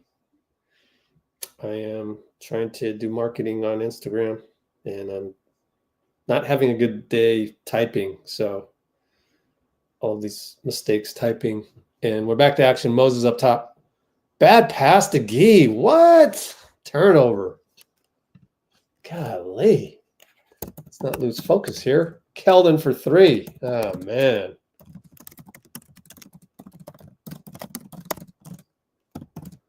$93.68. 25-point lead. Gets under 20, then I'll be worried. Looney, Gee, left open, shoots it. Brick. Mamu rebound. Kick it out to Wesley. 1-on-2. Keldon again from the same spot. Missed it. 4 timeouts left. I wonder if you would have taken a timeout after that one. I would have, but probably not Steve. Steph to the nail. Gee tries to tap it. Nope. Missed it. Steph can't get back, and Wesley scores. Wow. Dang, Steph. Oh, that's some ugly defense. 93-70. It's getting ugly. Inside Looney. Mo stays in his tracks. Looney finds Steph. Steph wasn't expecting it. Finds Gee. Gee scores. Oh, man. That's not how we drew it up, but I'll take it.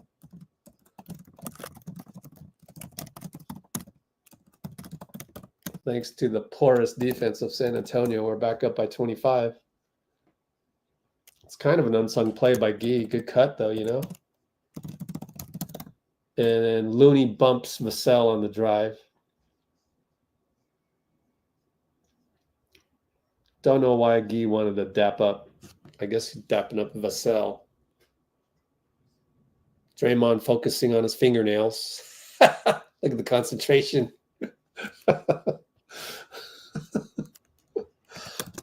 He loves biting his nails.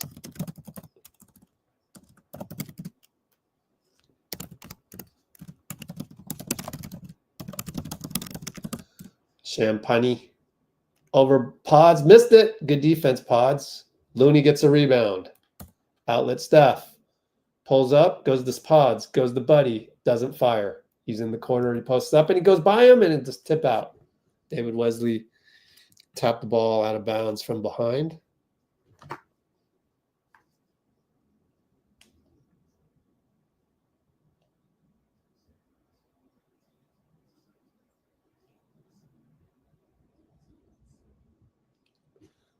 Baseline inbound coming up. Jimmy.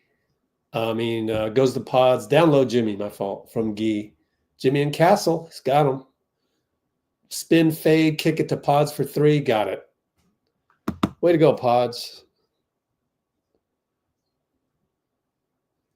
Definitely Jimmy conserving his energy on those.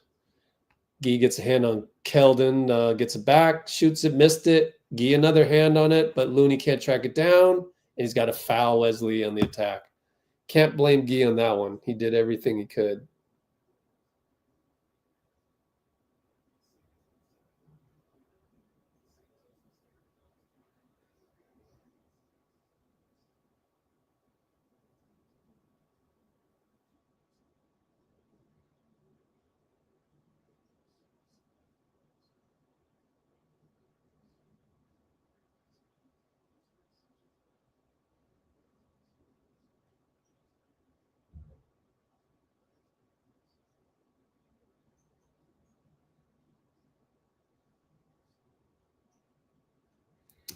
$98-70, 28-point lead.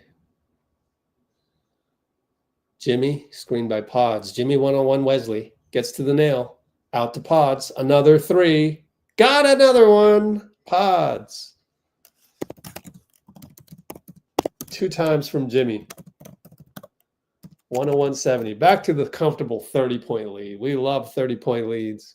Baseline Wesley finds Castle. Goes up and looked like he was going to do a slam dunk contest dunk. Stripped by Looney. Podz open again. Give the assist to Gee. Love it. We on fire. On fire.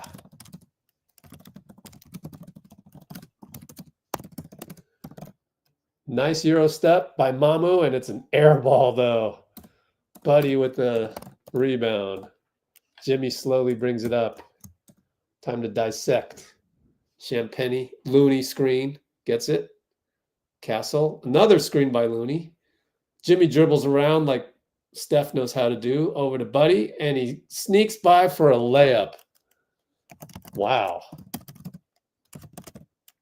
Sneaky lay by Buddy. 106-70. 36-point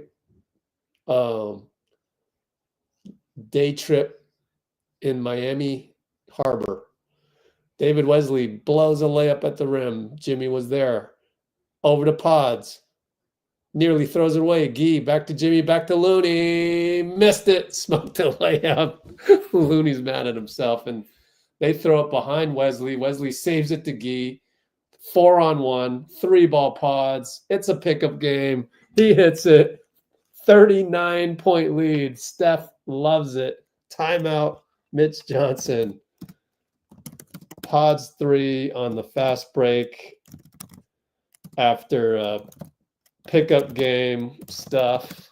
109.70 timeout. Love it.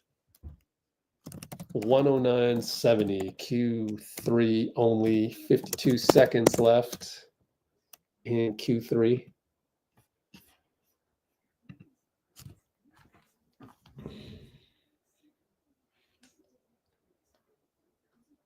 Gives me tons of time to do some marketing on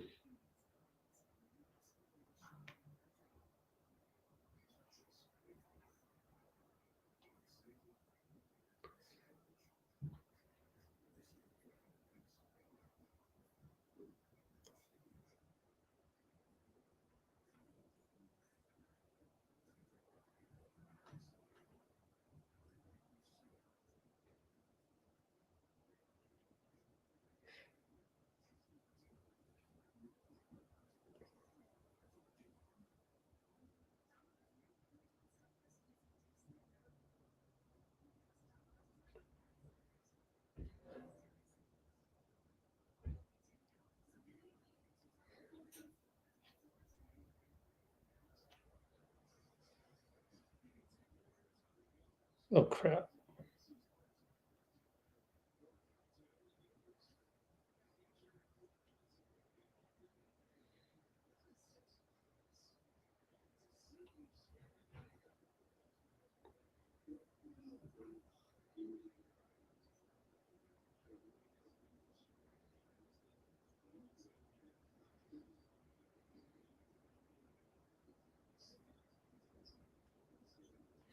All right, up top, McLaughlin wide open, rattles in a 3. We in zone? Now there's a stoppage. Don't know what happened. Yeah, it looks like we're in zone. Gee playing the point. 35 seconds left. Pod's going to let it roll and try to get a 2-for-1. Can't fire it away, so we lose the 2-for-1. Buddy, Looney screen. Buddy down the lane. Lefty lay. Oh, Buddy with the lefty lay. We're going to see Trace Jackson Davis pretty soon, hopefully. Wow. 111.73. We got 111 after 3 quarters. Wow. They kick it around a few times. They got a new guy in there. Pods will take a charge on the new guy. The new guy is number 22, Malachi Branham. Pods baits Malachi into Gee from the logo at the buzzer. Oh, missed it. It was online.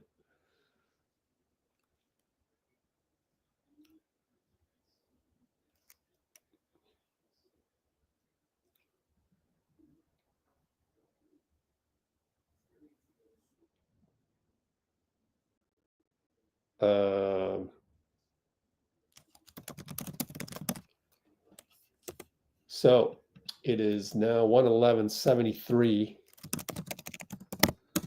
End of Q3. Yeah, the 2's got them into a rhythm. I kind of agree. Yep.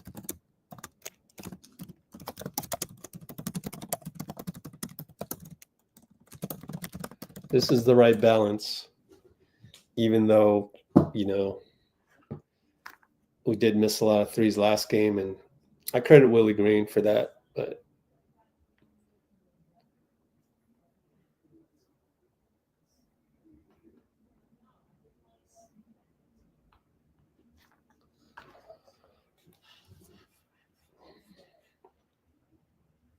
okay, let's see. We're inevitable.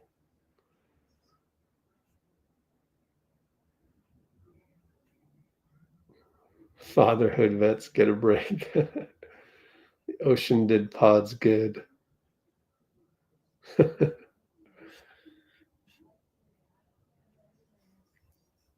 I know. Well, Buddy, when he doesn't need to switch, he's pretty good.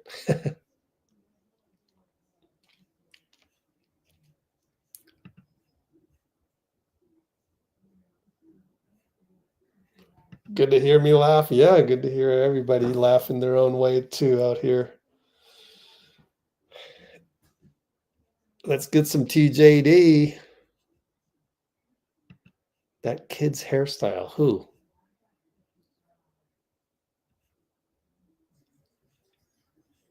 And we got a boom from Draymond. Playoff mode. Maybe see some Kevin Knox. Team defense.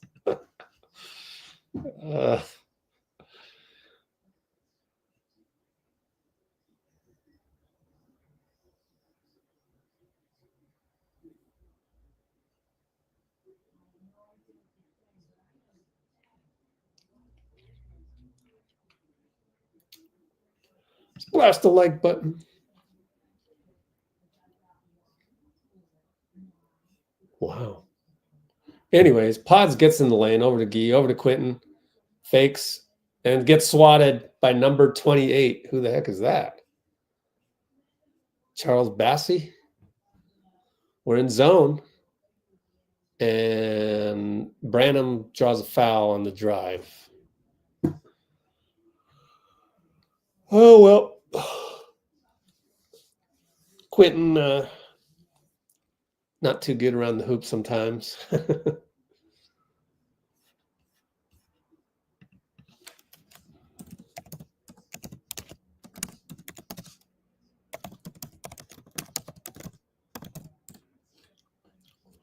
Draymond directing traffic out there, coaching. Telling Gee something. Hey, Trace and Spencer went into the back room. Wonder why. That's strange. Are they getting on an exercise bike or what? Pods with a hook, no good. Ball finds Quentin and he loses it, and he was held. He's held by the new big, number 28. Forgot his name already. Bassey.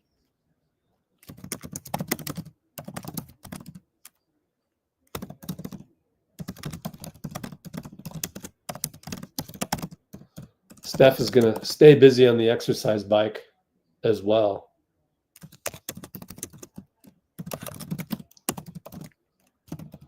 Pods will shoot a three. Hits another one. How many is that? 4 or 5?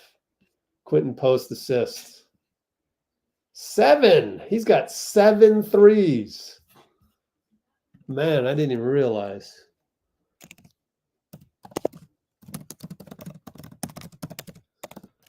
Fadeaway Branham, good. 2-pointer. Wow. Pajemski with 7 threes.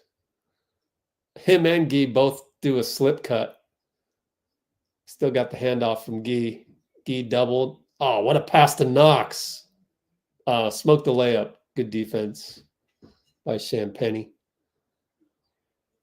Crossover Branham. Pull up over QP. Good.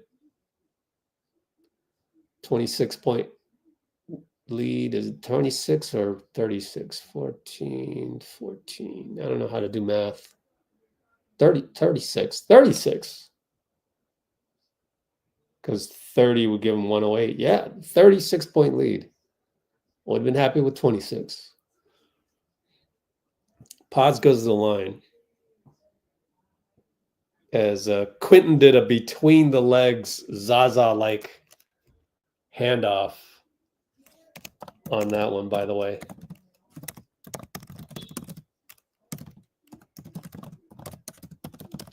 Pat Spencer in the game, so they must have gone back to just do some jogging before checking in. How about Trace? You gonna get Trace?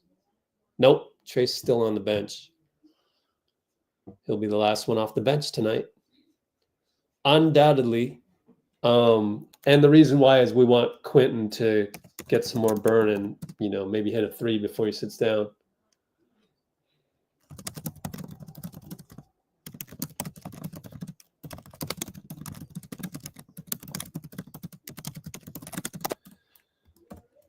And over to McLaughlin, Spencer. So we've got 10 minutes of garbage time coming up. Castle, kick it, Branham, attacks, Euro step, bye-bye, scorers. Podz will bring it up. The sunburnt kid looking for Pat to move, doesn't get it. Pat handoff up to Buddy. Screen knocks, roll knocks. He's there, but he got it deflected. Crazy pass to the corner by Buddy. Pat's going to have a hand grenade. He finds Quentin for 3. No good. Castle brings it up on Pat. Crossover. Hardaway style. Tim Hardaway and one UTEP 2-step. It was exactly that move. Between the legs, right back. So Spencer got the UTEP 2-stepped on him.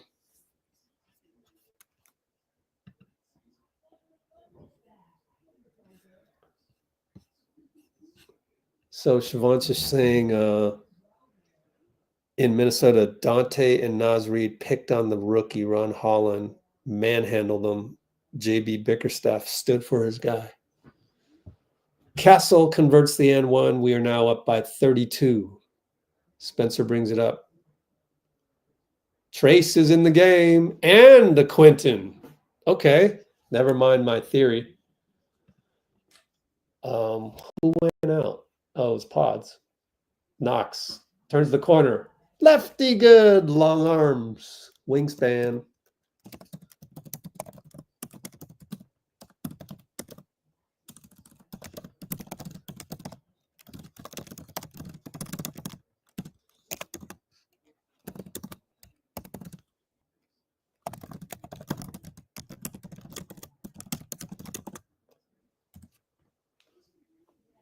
Trace sporting the beard.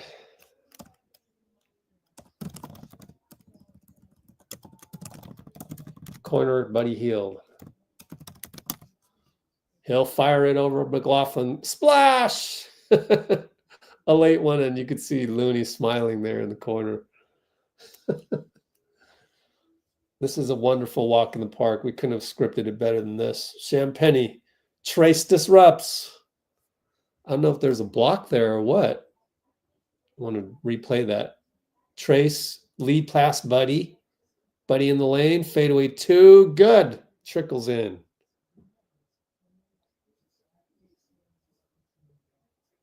Yeah, I don't think that was a block by Trace, but he definitely disrupted it. Pick and roll for Branham. Goes by Spencer, and Trace is there to disrupt. Out of bounds on Bassey. Yeah, Trace. He's still got the energy, man. Appreciate that.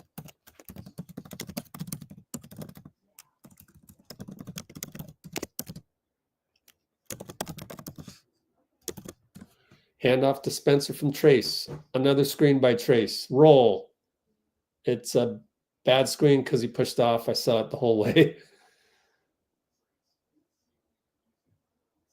And we got a timeout.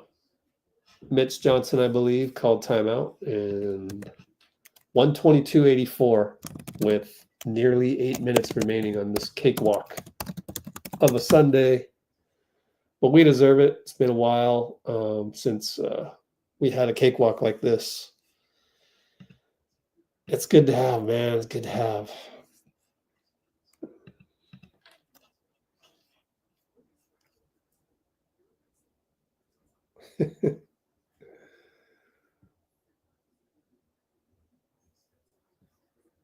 Trace will be key in the playoffs. Yeah, you never know who we play. Oh.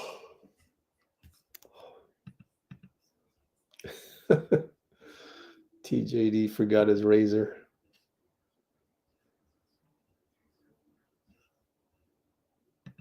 Knox he's only 25. Hasn't even really hit prime years. I think prime years are like 26 and older.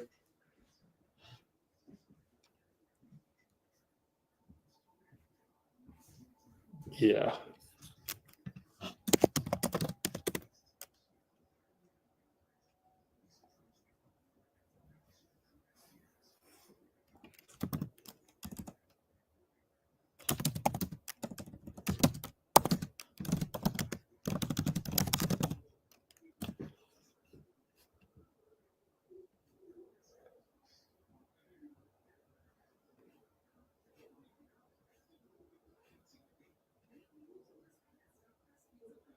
Man, I forgot to check comments from the beginning. So kind of want to scroll all the way up and say hello to everybody again. Nate Shepard in the house. Chosen Minion said hello way back. So did Noberto. So did Aim Assist.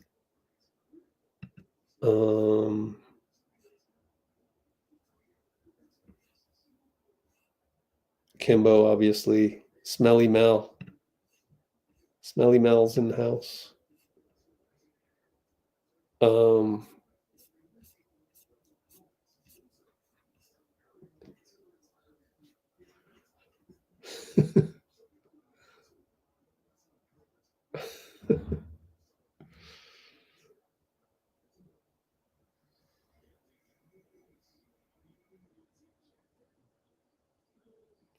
Cholo's in the house.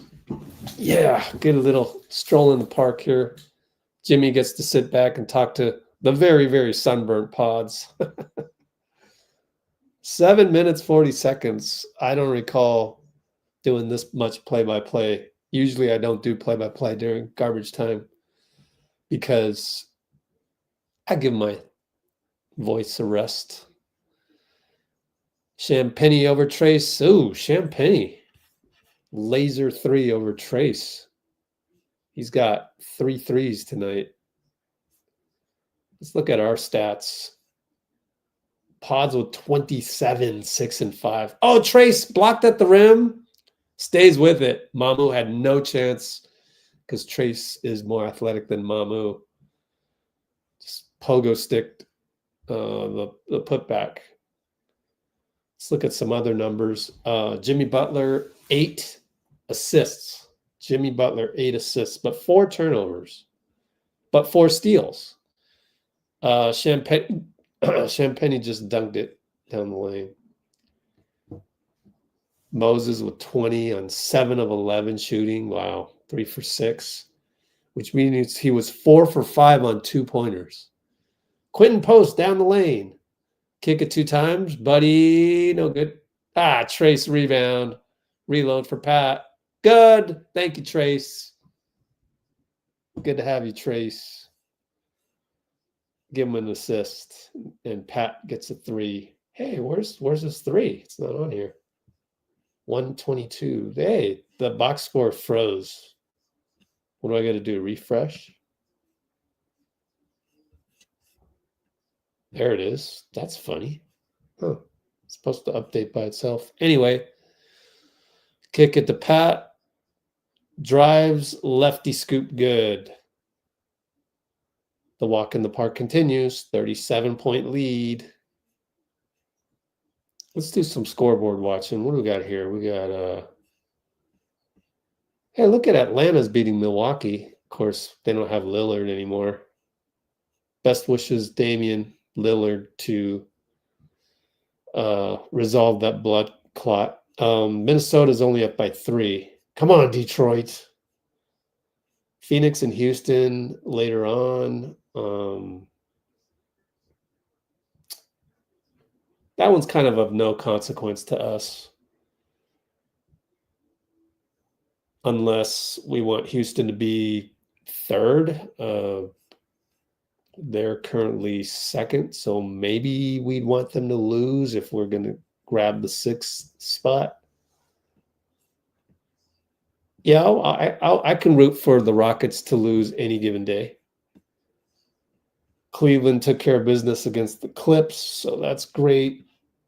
We were in 6th before tip-off, and we will solidify that and take a game up on the Clippers, which we will need to do. We can't tie them. Kevin Knox fouled. We can't tie the Clippers because they have the tiebreaker on us.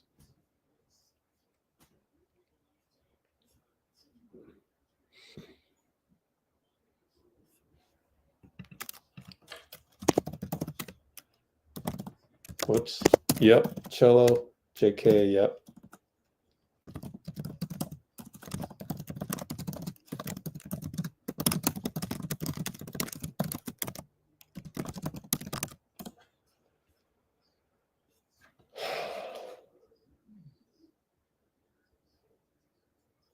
Oh, Trace runs the floor, Buddy gets an assist and 1.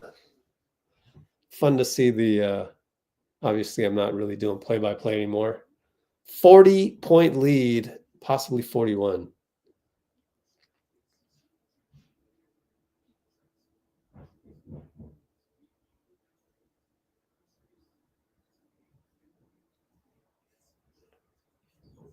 See you, Shivansh. Mamu gets a dunk. I'm so glad that, you know, obviously I did the poll on, I saved the day, obviously, because we did the poll last game. Must have been me figuring out which Spur would pop off on us. And I voted for Mamu. Some people voted for Harrison Barnes. Champagny was in the list. Trace gets a dunk from Pat Spencer. And did they give a delay of game on the bench? I think they gave a delay of game on the bench. I'm not sure. Let's check the play-by-play. Delay of game on the bench, yep. John Goble called that.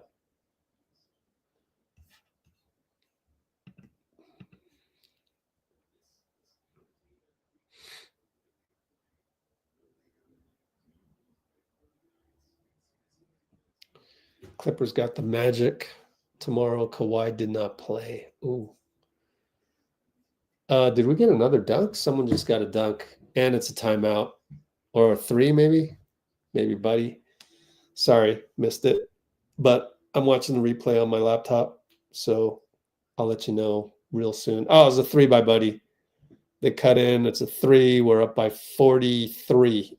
139.96. Q4, take a peek at the time remaining. 4:03 to go.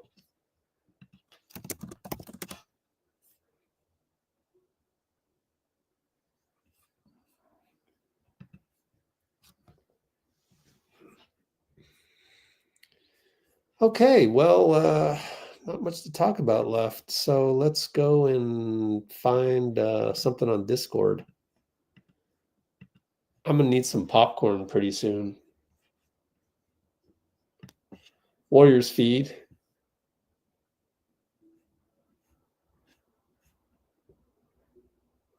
Right ankle soreness. Of course, that was a while ago. 5:14 p.m. More than 45 minutes ago. Oh, Chris Alvarez with the retweet.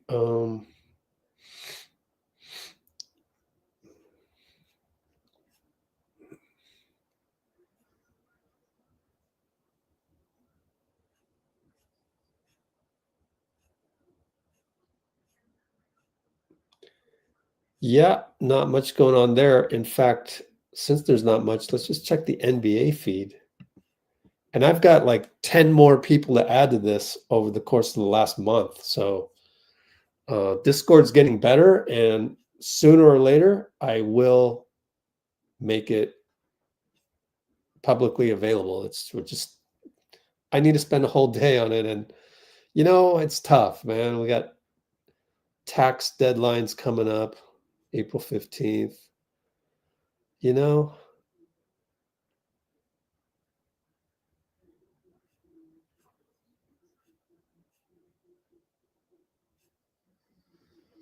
all right, I got to go get some snacks.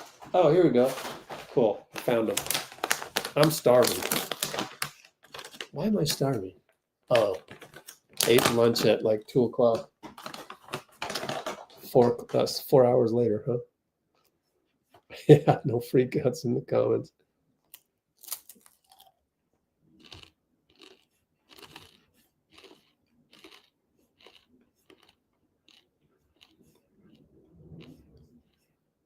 Team Dante for life.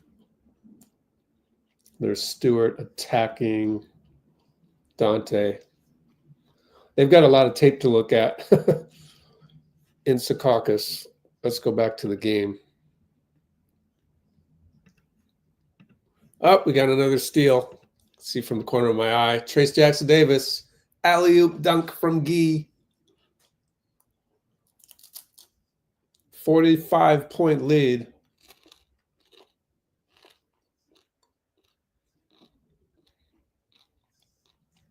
Man, we're having fun here. 2 of an empty arena. It's basically empty. It's literally, what, less than 50%.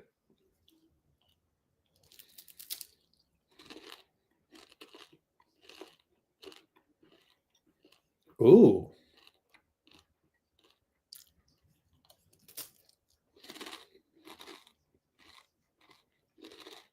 Looney just hit a 3, corner catch and shoot. Looney hits a 3. There, nothing can be more exciting than that in garbage time. Loon dog. 144.99. And we're holding them under 100. Can we hold them all the way? Knox scores. Fast break layup. Damn near impossible to hold a team in garbage time to no points in the last 240. But that would be my goal, my next goal. Mamu for 3. No good. Ah, Trace didn't rebound that. Closed out and Mamu got a rebound. So put back. 101 for San Antonio. Quentin Post going to come back in.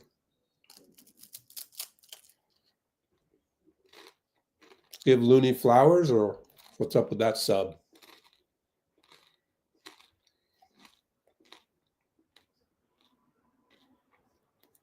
Kevon Looney. Let's check the career stats for Kevon.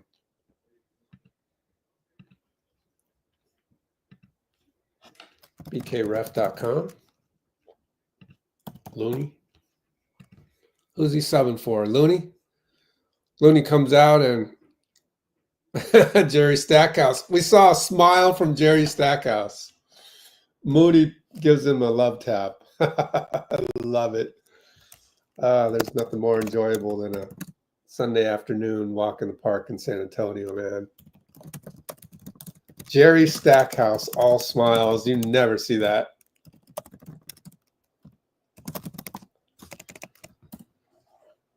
Super enjoyable. I got to do a podcast for this. We going to get Dean? Oh, Mamu just cocked it back in reverse layup. What? Okay. Where's Dean Chambers? I have a feeling he's working because he hasn't talked much.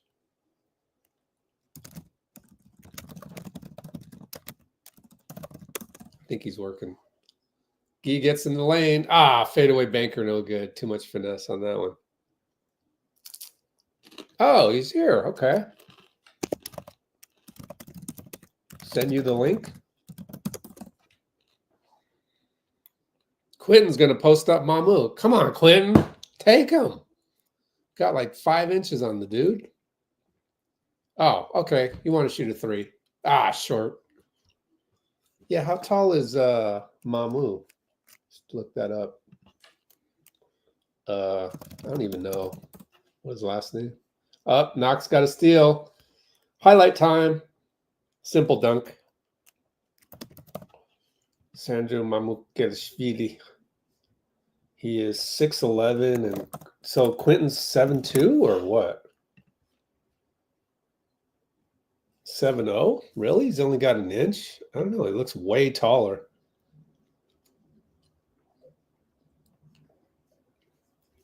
All right, career threes for Looney.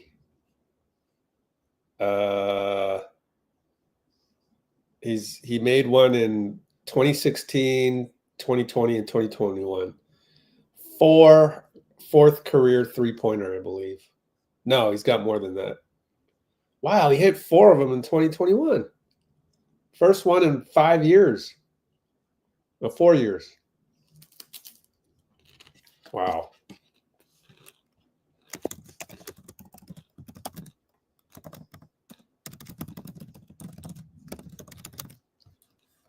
Trace will shoot a 3. Oh, it's short.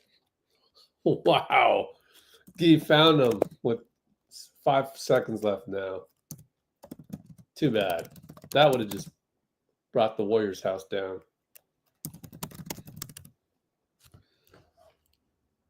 And Steve's going to go over to Mitch Johnson and say,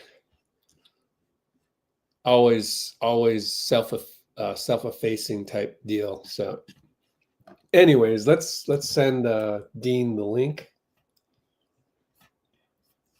Dean Chambers. The Honorable Dean Chambers. Dean of Positivity.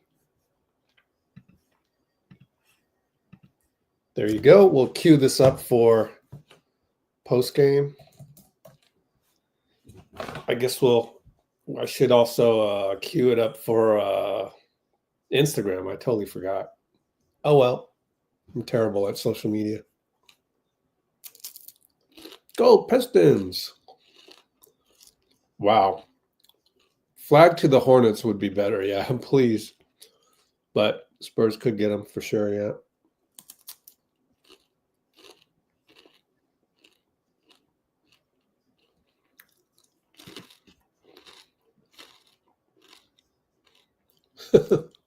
Coach Pop punching air somewhere.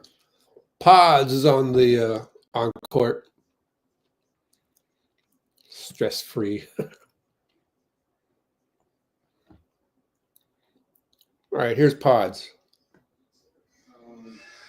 Coach put emphasis on starting strong yesterday at practice. But he also told us we're 10-0 with this group that we're starting right now, and so. He challenged us to. Ooh, we're 10-0. It puts less pressure on that next kind of wave of guys we bring in to, have to fight back for us. But they're more than capable of doing that. Obviously, in New Orleans they did that, but 44 points in the first quarter is amazing. Boss, this is the home stretch right now to get ready for the playoffs. What do you feel like your team needs to work on to get better, like to be really ready for the playoffs? I think just being really, really, really good. The first 4 and the last 4 of each quarter. Not letting teams, feel good going to the next quarter. I think that's just the biggest thing. Those 8 minutes every quarter. It's a big 32 minutes out of the 48. And so if we can control kind of those minutes, obviously teams are going to go on around and say they're great players, they're NBA players for a reason. But if we can win the first and last 4 of each quarter, I think we'll be all right. Alex, congratulations on a great game. You were 7 of 9 from the three-point line. Coming into tonight, the previous 7 games as a team, you guys were shooting just 32%. Do you feel it's just a matter of time before you guys find your rhythm? Because it seems like you're creating good shots. But tonight you guys made 21 threes led by your 7 makes. Yeah, I think, shots are going to fall. Shots aren't going to fall. You saw in Miami they didn't. In New Orleans they didn't. But I think it's just sticking with it. It's a long season. Percentages go up and down. But at the end of the year, it's going to even out how you want to go. And, I think as a group, when we start off strong with that first group, it gives everybody confidence down the line that they're going to come in and make shots and the ball's going to swing. And when it has energy, a lot of threes go in for us.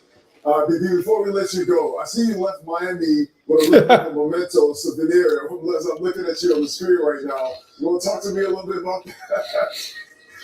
Yeah, I'm a guy that stays inside. If you know me, I'm inside playing video games with the guys all the time. And so when this boy gets some sun, it's pretty bad.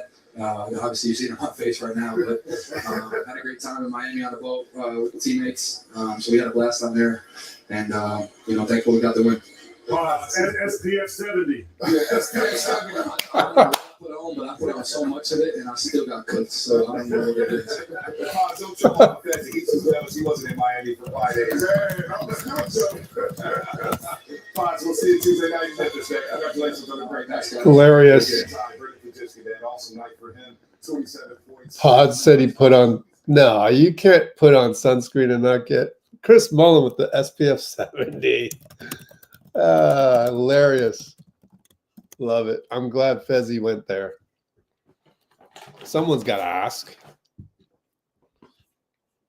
Oh, dang. Cade's out? Wow. We should look at the injury report.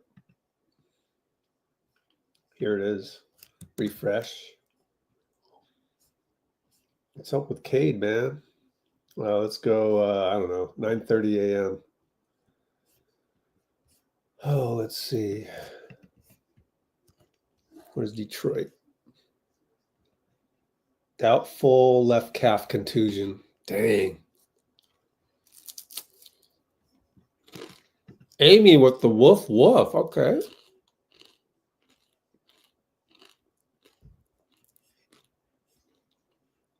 Alias in the house. Nikki in the house.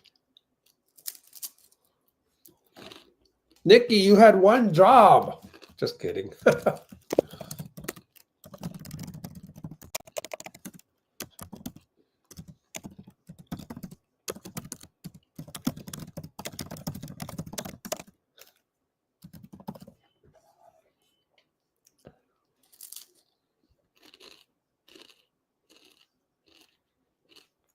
Oh, yeah.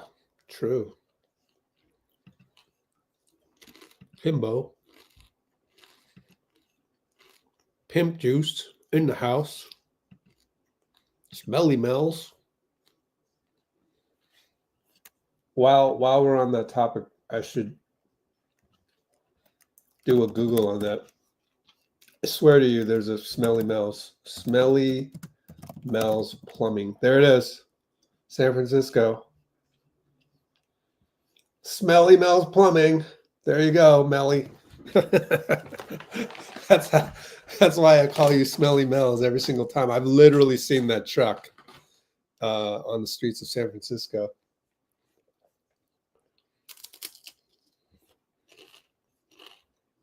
Ben Conan from Seattle.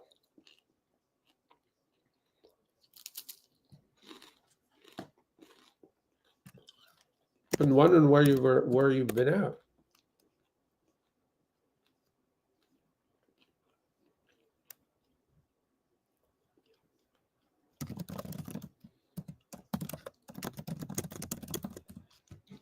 Been wanting to know if you still talk to Jason. Yeah, our Jason. Anyways, Wolves up by 9. Ugh, that sucks.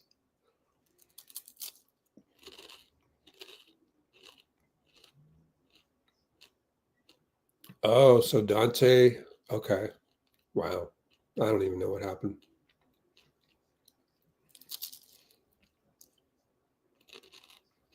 Sorry, I am starving right now. And we're waiting for Steve on the podium, so.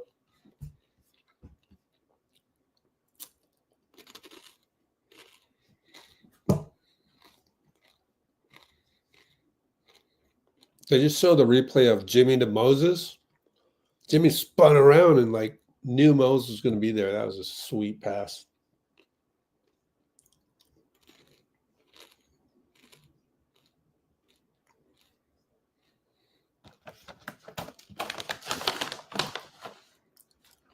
Oh, I should go live on Instagram, but maybe wait till Dean gets here. Are you here?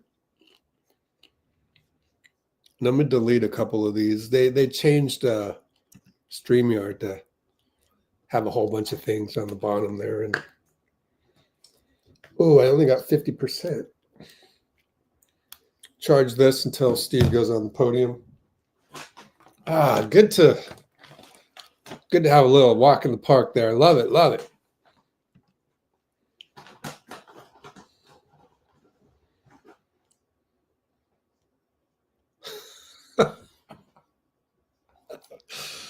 Pimp juice. Pimp juice at its finest. Oh, man.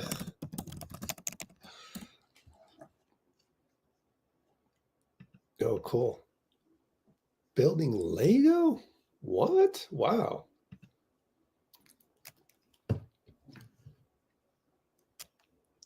Oh, there's Dean. Oh, they're showing the replay on JK. Ben, send me your info. But anyways, Arbel from Hawaii. And Kuminga can't catch a break. And Dean Chambers. Hey, Dean. Oh, we can't hear you. Let's see. Dante was the main. How about that? Yeah. You can hear me? Yes. Great. I said, what a game, man. That was fun. Yeah, we haven't had one like that in a while. I wonder when the last time we had a big win like that was. Got any quick recaps before Steve gets on the podium? Probably got 30 seconds, I would guess. Yeah, just looking at this, we beat. Oh, what are you doing, Bubbles? Beat Bubbles. The Kings, Dallas, and Charlotte by a pretty big margin. Back in 3 straight wins right after the All-Star break. But this is still a huge, just huge ability to rest the vets in the fourth quarter. And yeah, my hair is all messed up. So always good to see Jimmy and Steph at the top of their game.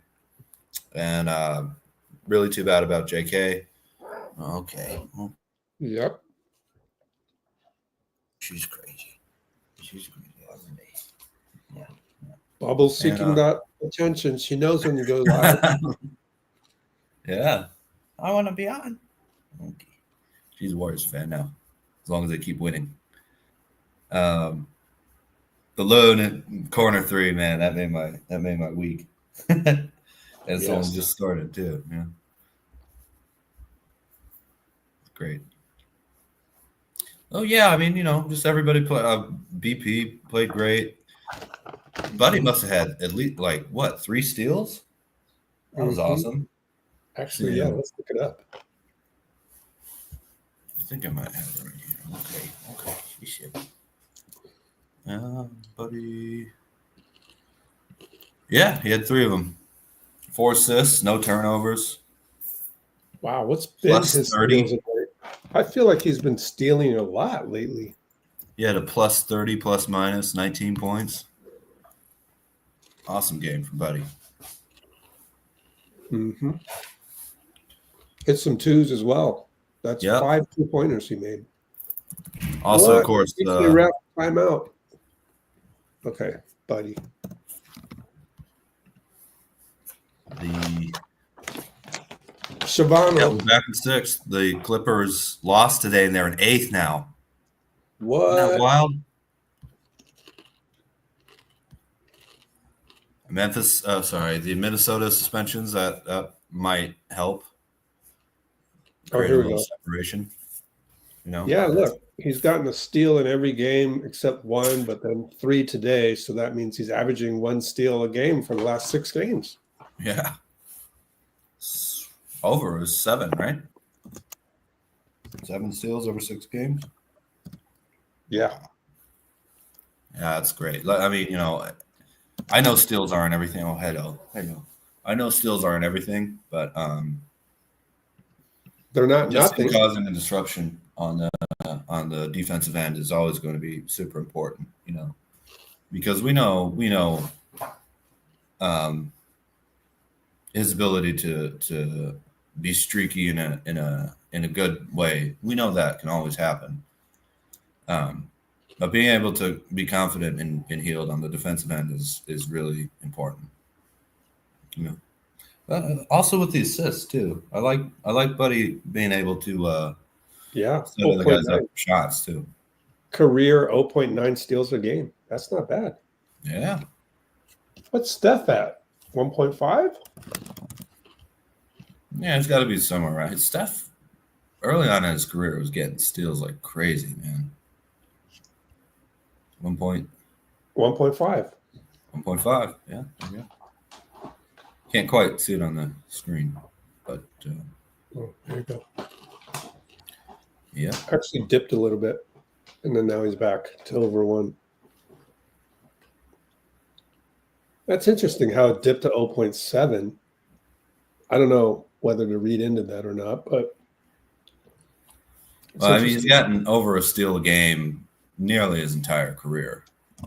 Yeah. Which is people underestimate Steph's defense, man. Had a beautiful steal today. Who was it that tried to turn on and he just smacked it? Yeah. And it spun backwards towards Moody. That was crazy. See if I can find it. She's party. Oh. I think it was Castle. You did swat Castle on one of them. Is that the one? Moody, he hit it out of his hands. Moody grabbed it and then immediately passed it to him. Yeah, I remember that now. I think it was in the third quarter.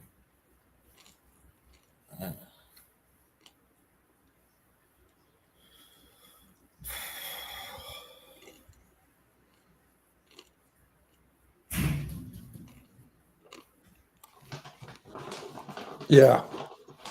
Might have been Castle, which is pretty impressive. Well, Steph has been underrated defensively for a long time, I think. Yeah. Love playing down defense on my face. Huh.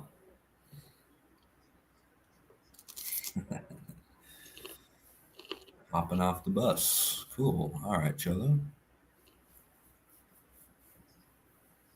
I wasn't able to. I watched a little bit of last game, but I wasn't able to catch much of the broadcast. What did you guys? What did you think about that, Rich? Because again, I heard some people complaining like, they didn't play that well. Yeah, because we were missing threes left and right for 3 quarters. Yeah. However, I actually credit Willie Green for that. There's one of the plays I showed early on in the live stream today was him leaving Moody open. Now, Moody comes into the game with a slump, right? So shooting slump. So that's pretty smart of Willie, I think. So he got away with it for 3 quarters. Kudos. But we finally woke up and ran some 2-point plays to start the 4th quarter, and that got us going. But this one is Steph doing the slip cut after the top lock. And then Moody's guy doubled Steph on the slip cut. So that you're really selling out on that one to stop Steph. So that leaves Moody. You're going to leave Moody? They must have been like in the coach's room and the players. They're like, Willie, you sure about this? I'm going to leave Moody completely to go help on the Steph slip cut, which is a result of the top lock. You sure about this? And he goes, yeah, I'm sure about it because Moody's struggling right now and he's a young player. So, and we're going to play mind games. And so they played mind games on us and we missed a ton of threes and there was a lot of complaining. So that's where that came from. So I give Willie Green credit. Chess match back and forth. Well, he got going today, man. He shot 7-11 from the field and 3 of 6 from beyond the arc. Missed a free throw out of 4, but I thought Moody getting going was really, really important for us. We had 2 40-point quarters, I think. Bubbles is like, sorry, Dean, you are not stealing my show. Yeah. Or you, Rich. It's my channel now. Oh, I'm sorry. I let I put it on mute, and Steve's been talking for a while. So, Oh yeah. let's go to Steve Kerr. Man, there it is. All right, here's Steve, and I'll go live on Instagram as I do this.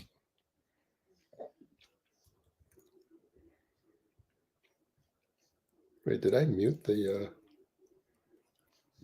JK, did you get a chance to see him at all? Okay, first question is about JK. Here we go.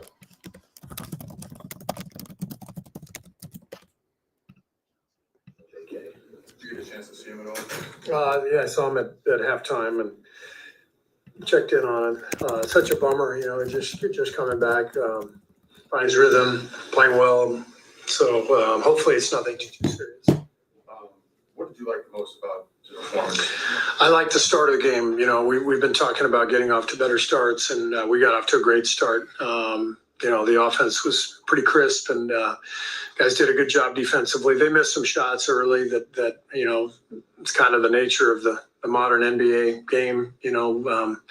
Shots go in, shots don't, and we were due for a night like this to make some threes, and we haven't shot it well recently. So really good start, and that set the tone for the whole night. Haven't had a wire-to-wire kind of dominant win like this in a while. Is this kind of game that develops confidence knowing the stretch you guys are going into?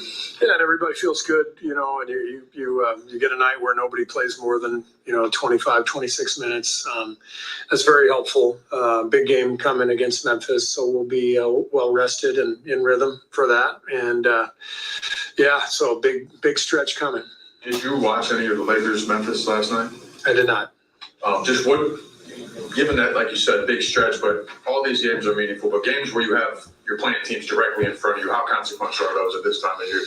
Yeah, I mean, if we can beat Memphis, we get the tiebreaker over them. That's huge. We're right there with the Clippers, and Lakers are only a couple ahead. We got them after, so it's quite a race going down the stretch. And we have a difficult schedule. Our last 8 games are pretty tough, so we're going to have to continue to play well. But tonight was a really good effort, and it's good momentum builder. If Jonathan does have to miss time, I presume that would be more minutes for Guy, like we saw it. Yeah. Just how steady has he been these last couple months? He's our highest plus-minus guy on the year, and obviously he doesn't play a ton, but he plays a really important role. He comes in and he gets offensive boards, and he moves the ball, and he plays with great energy.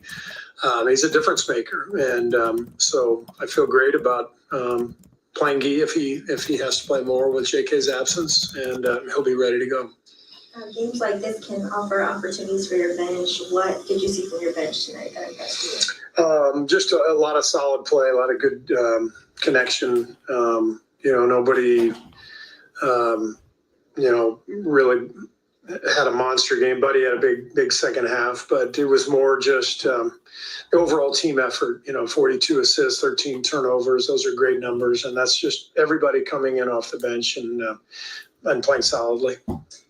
You've had a relationship with Coach Pop. You've been able to see his mentorship up close, and now that his future is uncertain, have you been able to speak to him or have any conversations? Yeah, we've stayed in touch. I went and saw him today, and he looks great, doing great, and he's one of the most important people in my life. So hoping that everything continues to progress, and but it was wonderful to see him. The Spurs kind of have had a challenging season without Coach Pop. How difficult do you think it is for a young team to navigate without that type of leadership? Yeah, I mean, it's Pop has basically been, the leader of the franchise for 26, 27 years, whatever it is. And that's a huge loss. I think their coaching staff with Mitch, they're doing a great job, and they have stayed competitive. Tonight was a one-off. This was not indicative of how they've been playing. So they're hanging tough. But with the injury to Wemby and Pop's absence, there's been a lot of adversity for them this year. Thank you. Thank you. Cool. All right, well, I was a little slow on this live stream, so let's see if we got Podz or Moody real quick. If it would only work.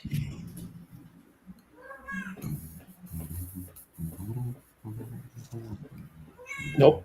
All right. So I just went live on Instagram. So welcome, Instagram. We're here on our YouTube channel. There's Dean Chambers. You can see. Yes, sir. Can you guys see that? All right. So let's do this. And he's got his cat Bubbles there as well. There we go. See Dean Chambers and check out this. Whoever's next on the podium is what we're waiting for. And make sure I got enough memory on my laptop. Ooh, running out. Okay. All right. So Guy Santos, our highest plus minus guy on the year. That's pretty cool. Yeah. Oh, Gaybound's been playing really well, man. Gaybound. That's a great nickname. Yeah.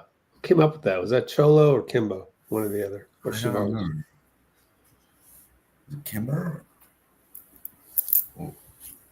Oh. That's crazy. All right. And it was Kimbo? I don't know. I don't remember. Oh, I'm looking in the comments. Somebody mentioned something. Let's see.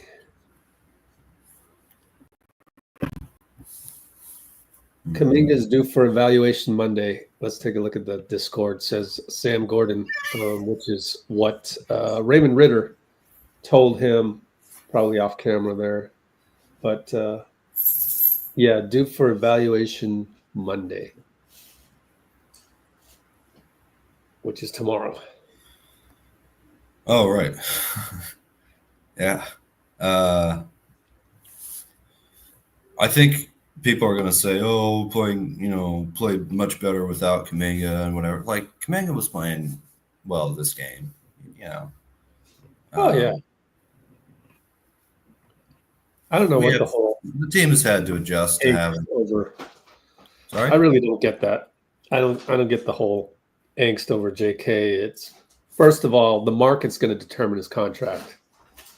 Mm-hmm. He could not play again, and there could be one GM that goes, nah, I really like him. I know what he can do, and I'm going to offer this fat contract that hopefully the Warriors won't do. Now, there's really only one team that can do that, which is Brooklyn.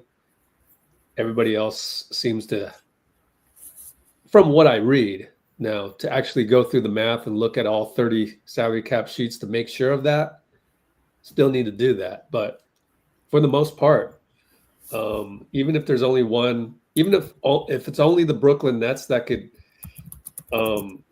covet him, you never know. They might covet him. So I don't know what all the angst is about with this contract and all of that.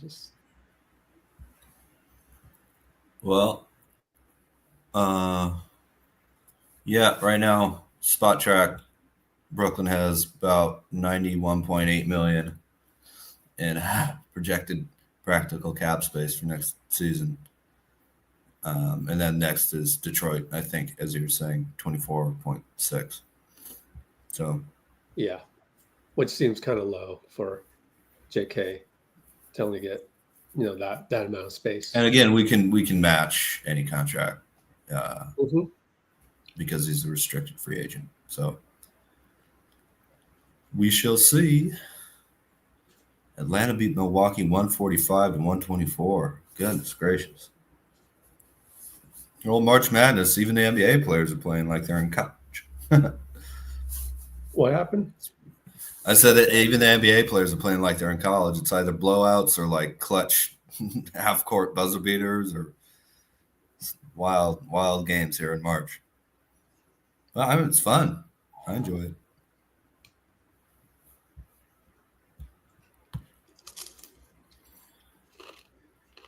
Minnesota's still up by 7.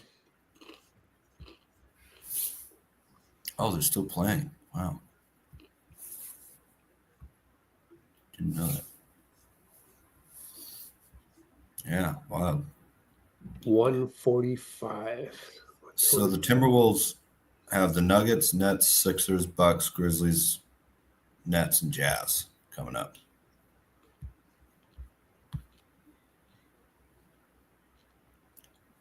See Laker matching the contract. He said he would, I think. I still haven't listened to that interview, which I should. But which one? Lakem talking about Kuminga. Where he said oh, yeah, that's what Tim called. Oh, yeah, we're gonna he said we there's not even somebody we could trade for that would exactly.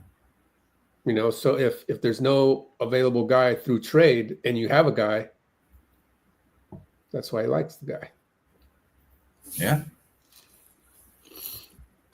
And we have the best GM. Excuse me. I mean, we have a great GM. We have the best owner in all the NBA for sure. By the way, Joe Lakem. That guy has shelled out the money to win, and you don't see that all the time. You really don't. Look at the Celtics. They got hit with the second apron, and dude sold the team.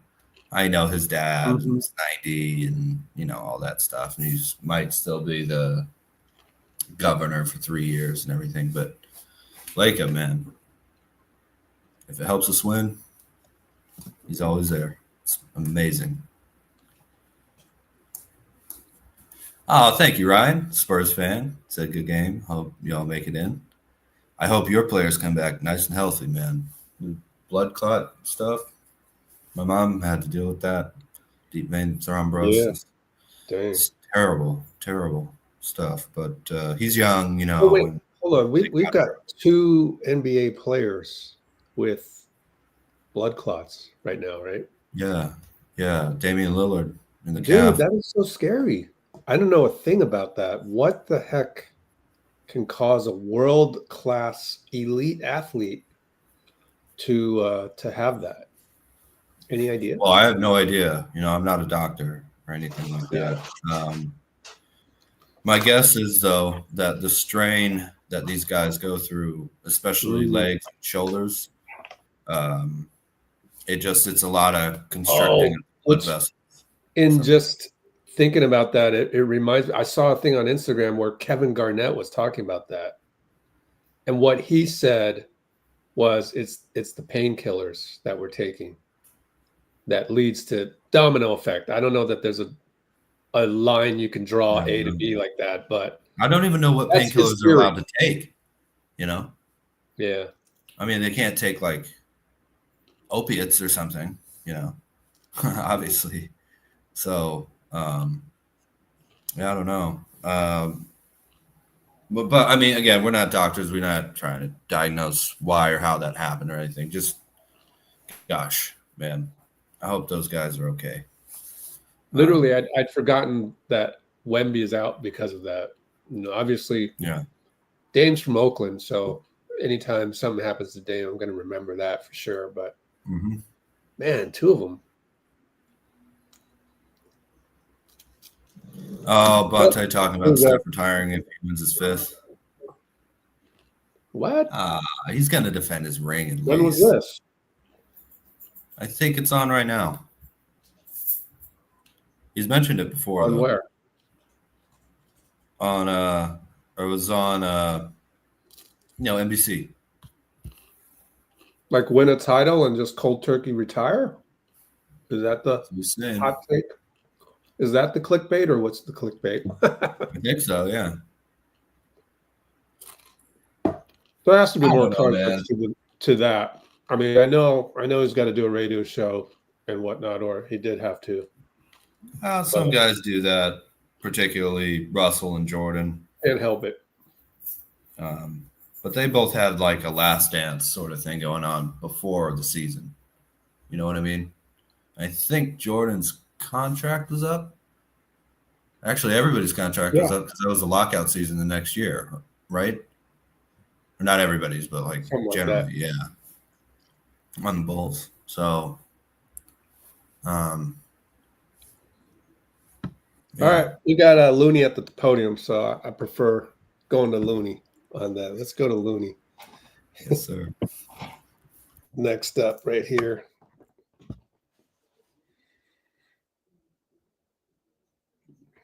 I'm not in the hot take business. If anything, I'm going to do some low takes and make that popular. Here's Looney.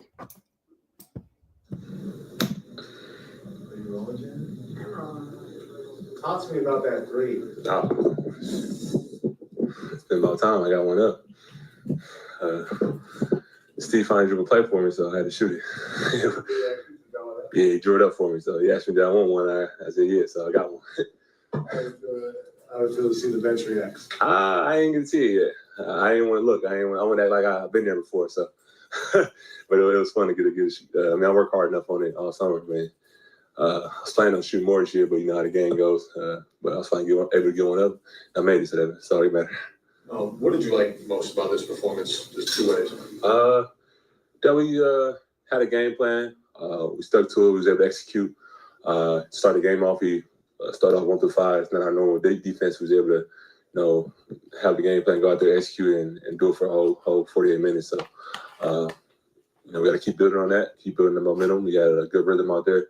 We just want to keep building. What kind of, seeing the shots going, right? You guys have been struggling from deep a little bit, but collectively seeing shots go in like they did tonight, what kind of confidence does that give you? Just gives us a lot of confidence. We had confidence going into the game. We just, you know, we just missing the shots. We just had to get back on the right path. We was playing the right way. The ball was moving. I think we had pretty much a low turnover game. So it was. It felt like it. We only had 12. So that was good, and we was playing the right way. The ball was moving. We set better screens today, and our shooters made shots. And you know, that's going to vary from game to game. But if we play the right way and play with the right intent, I think we'll be in a good spot. Memphis next, we're right above you guys in the standings, and then obviously Lakers, Denver after that. Team's right ahead of you in the standings. Mm-hmm. How consequential are games like that against teams where you have a direct opportunity to make up ground in the standings? Yeah, we know. Every game we've been playing has been important probably for the last, 20 games. So in these last 7, 8, it's going to be just as important. We know the opportunity that we have in front of us. We got to make sure we capitalize. Each game is going to be difficult, definitely playing on the road. And those teams know it's going to be a big game as well. So it's going to be a lot of fun, and it's a chance for us to grow. It's a chance for us to gain some ground, and so it should be a fun game. Yes, go Bruins. Shout out to Coach Corey. I know she's been there a long time, and get that team to the Final Four. I was cheering real hard. I got to see some of them girls work out this summer, so to see their growth and their maturity, it's a lot of fun. So I can't hope they can bring it home. Good. All right, that's it for Loom Dog, and we'll wait for the next guy on the podium. Maybe he's at the podium. Maybe Steph. Who knows? Let me catch up on that live stream. Yeah, it's Pods. Sunburnt Pods coming up next. Yes, sir. Imagine him on those circular floaties in the pool in Miami, thinking about, I'm going to hit. No, he was on a yacht. 7 threes in San Antonio. It wasn't a pool, though. It was a yacht. He okay. sent an Instagram story from the yacht. So. Oh, okay. Yeah. That salt air from the ocean also, I don't know. I feel like it makes the sunburns rougher or something. Hold on here. It's not easy to cue this up. The feed from NBA is compost, as I like to say. All right, here we go, Pods. Cool.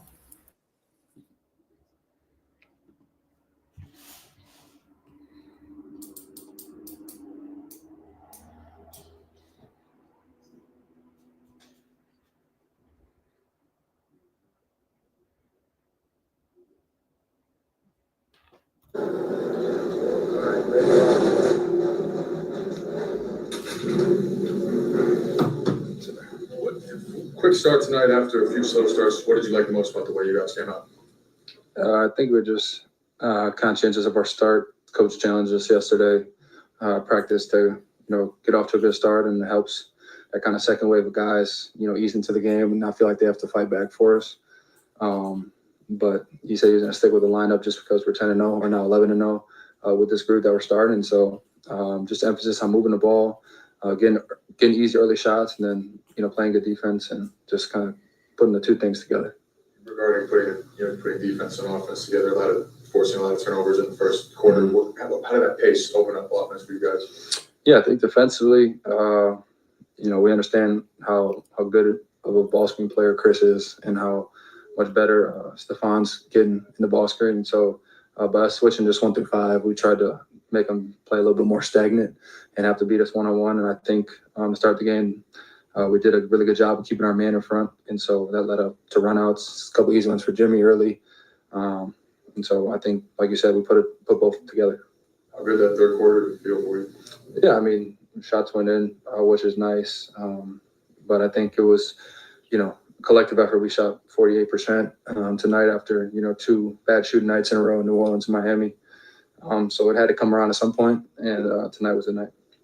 Memphis coming up. Did you watch them play Lakers last night? I did. What did you see? They're different with their new coach, play a little bit differently on offense. Obviously, it was a good thing for us that the Lakers won because we have the tiebreaker, at least right now, with the Grizzlies. And so putting them down a game, they can lose against Boston and then we can beat them. That'll put us in the 5 spot. And so just excited to play against them, another opportunity. And the good thing about our schedule, we play everybody that's above us except OKC.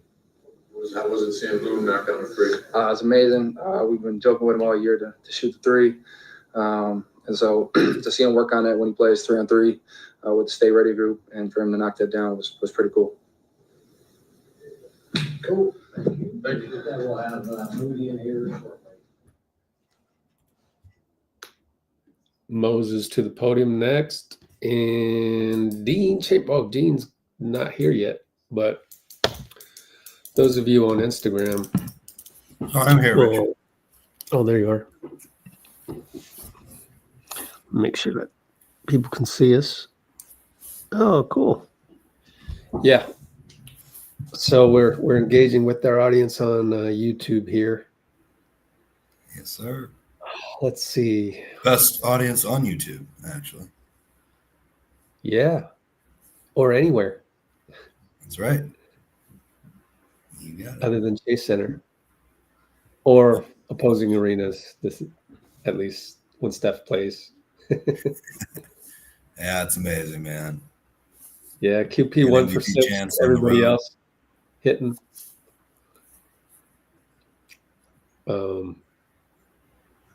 Yep, I wrote on the website right Oh, I remember that 3. Quentin Post, 9 threes per 36. Guess what? Unless you read the article, Dean, guess what Clay, how many threes does he take per 36? Clay this year? Yep. 8.3. Less than Quentin? Yeah. No. Really? 11.5. No, but that was his mark in 2022 when he came back. He went crazy. He wanted to shoot. Oh, and what is it? Tailed down a little bit from 11.3 in the championship year, down around 10.1 now. So Quentin is at 9.4. Yeah, per 36. Less than 1 3 on average per 36 than Clay. I love that fact because we need another guy to do that. Ever since that's our whole offense is based on that. That no dip form. I mean, I don't want to say it looks like Clay's because Clay's got like the best form ever, but there's a little similarity. Just catch it here and just fire it.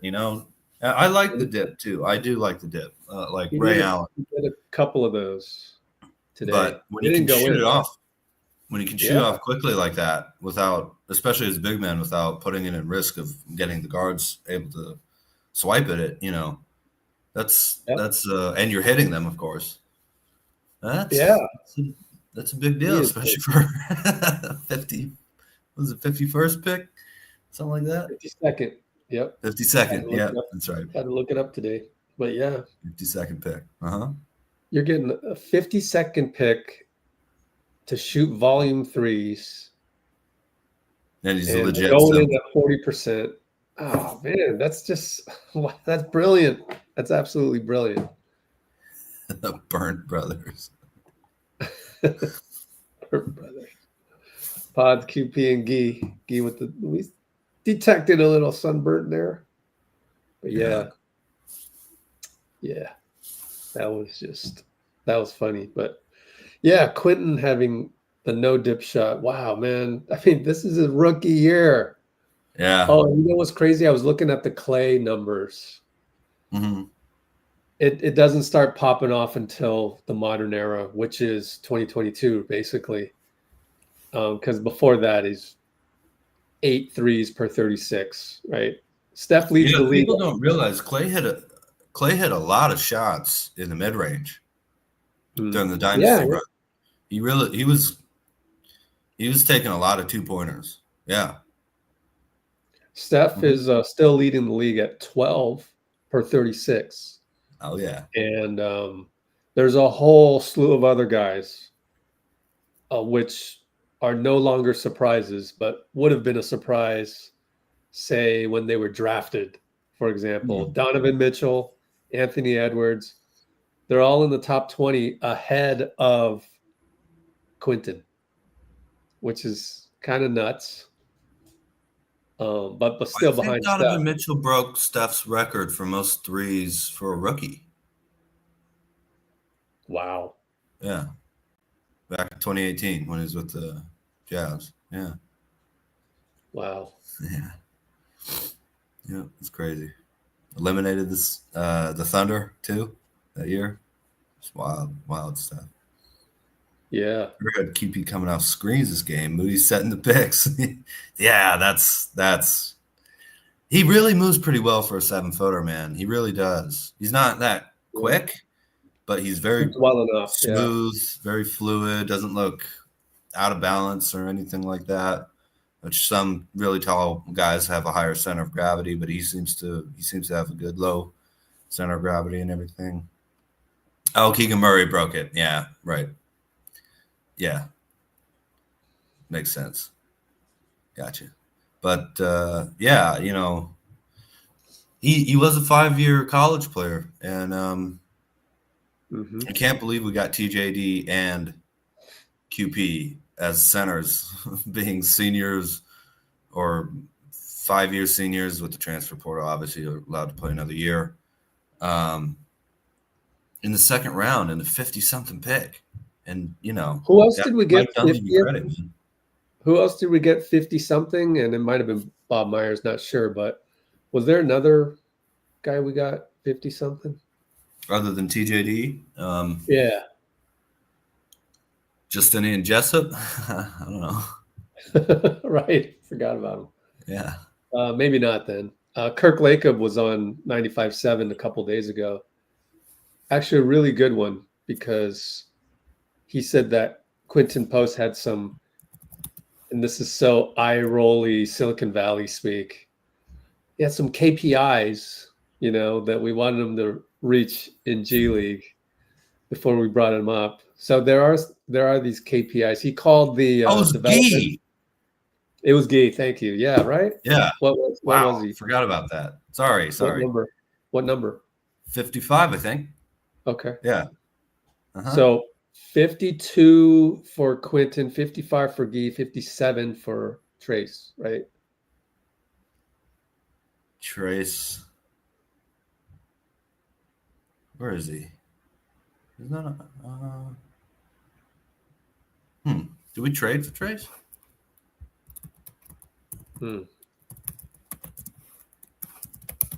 I think someone. Yeah, it was selected by the Wizards, and we got him. What? We 57. probably. Yeah. Okay. We probably told him to pick that, something like that. Anyway. So there are these key performance indicators, using the tech jargon, for these player development guys, and yeah, I think Smiley was like 43rd or something like that.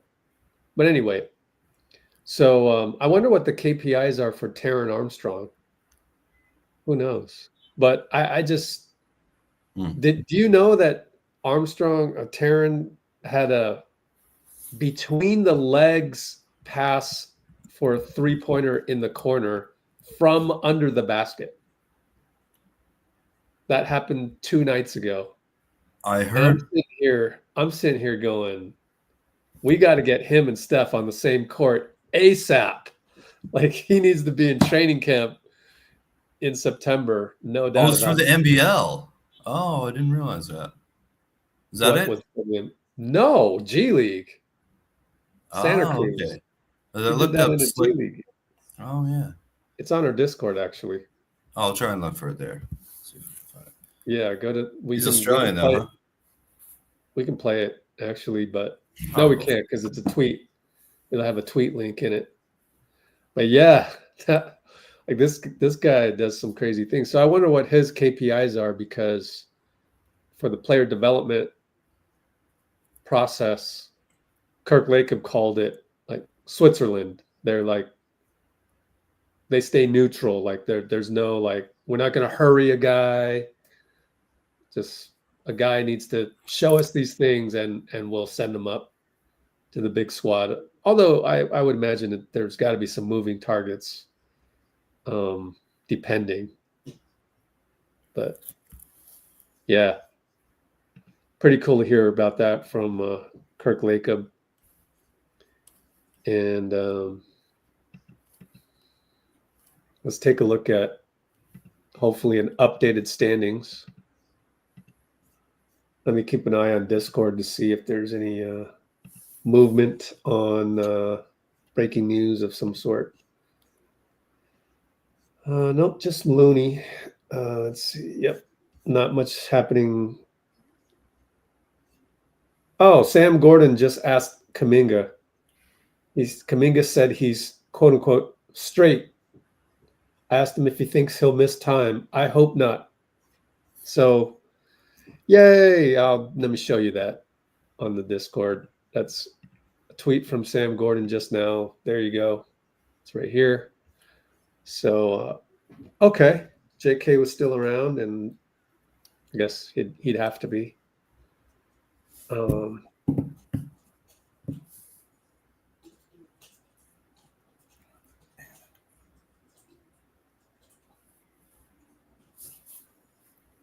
Still looking for that pass, man. Oh yeah, it's we'll go down here to Taryn. Yeah. And I said, this one, between the legs pass from under the basket to the corner at the 131 mark. Oh, there we go. I didn't see the 131 part. Well, then you got to read better. No, I'm just kidding.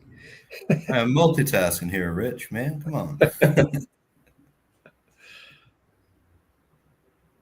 Yeah, it's pretty awesome. In fact, I could probably play it without any issues here because it's a G League highlight.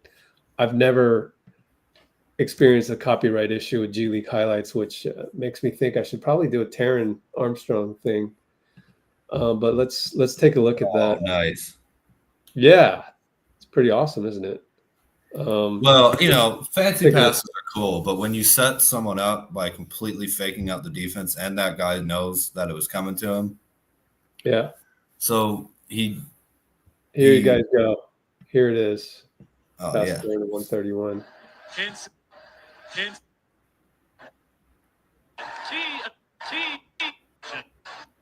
Kick ahead, Tim. And that alley-oop that he just very calmly did. Okay, here it is. Watch this.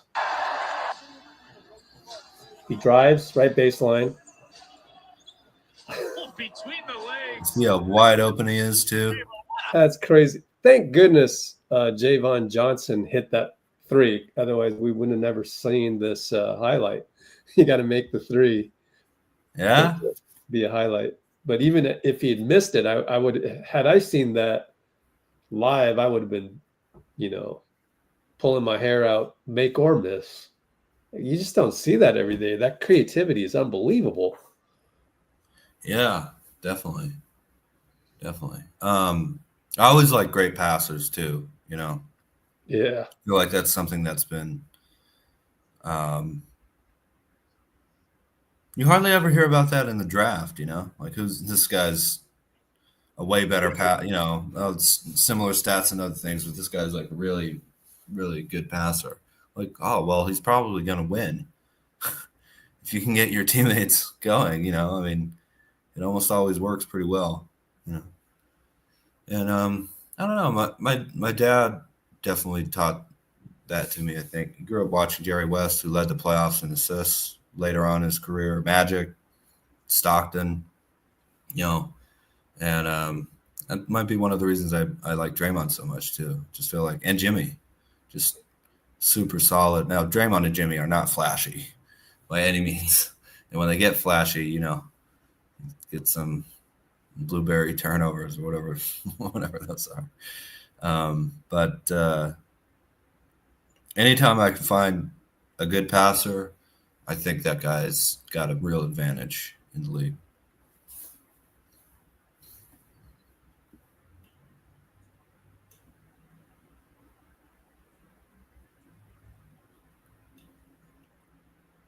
Oh.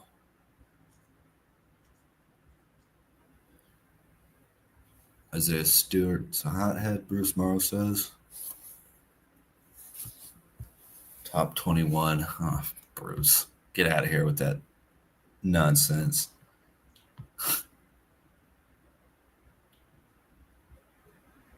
Clay Hoffman wants to know from you if we're going to win the finals this year.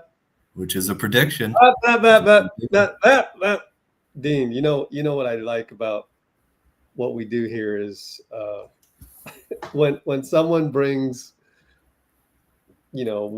stuff that's weird to me, like if we give it too much attention, they love that. So let me deal with it quietly, and then I think we could talk about something else. So that's why I don't even want to give that attention, although I am in the comments, but not live. So got it. That's why I had to cut you off there. I like to not give the attention that people are seeking for some of these things. Anyways, Dustin Hoffman, what's that? Don't know what you're talking about. Okay. Let's see. All right, so that's Taron Armstrong, and that's pretty exciting. We were going to look at the standings, and this should be updated by now, right? 1-2, yay! Half a game up on Minnesota. We can tie Minnesota. We got the tiebreaker head-to-head on them. But we have to beat the Clippers by at least one game, which we have right now. Because if we tie the Clippers, then they go over us. And now we're only one game behind Memphis with the game coming up. Crazy. What's our record now with Memphis? Is it just like 1-1 this season, or Brandon was alluding to it, so I look at I'm going to do it the hard way, which is do it by hand. I got you. The only way I know how to do it. Nope. How do ESPN. ESPN has it? Cool. Yep. They You have just click head-to-head? on the first Memphis thing you see, and they have the series. See. Oh. We're up 2-1. Yay. Are we? Yep. We beat them on November 15th. They beat the snot out of us on December 19th. And then we beat them on January 4th, which was the game Kuminga got hurt. Yeah. 2-1. Yep. Cool. So how did you do that? From here? Yeah. Click on the Warriors. Oh. Go to the schedule. Oh. Yeah. What? Yeah, I don't know. I clicked on a game that we already played against them. Oh, how'd you do that? Oh, no. Go to schedule. Go to the schedule.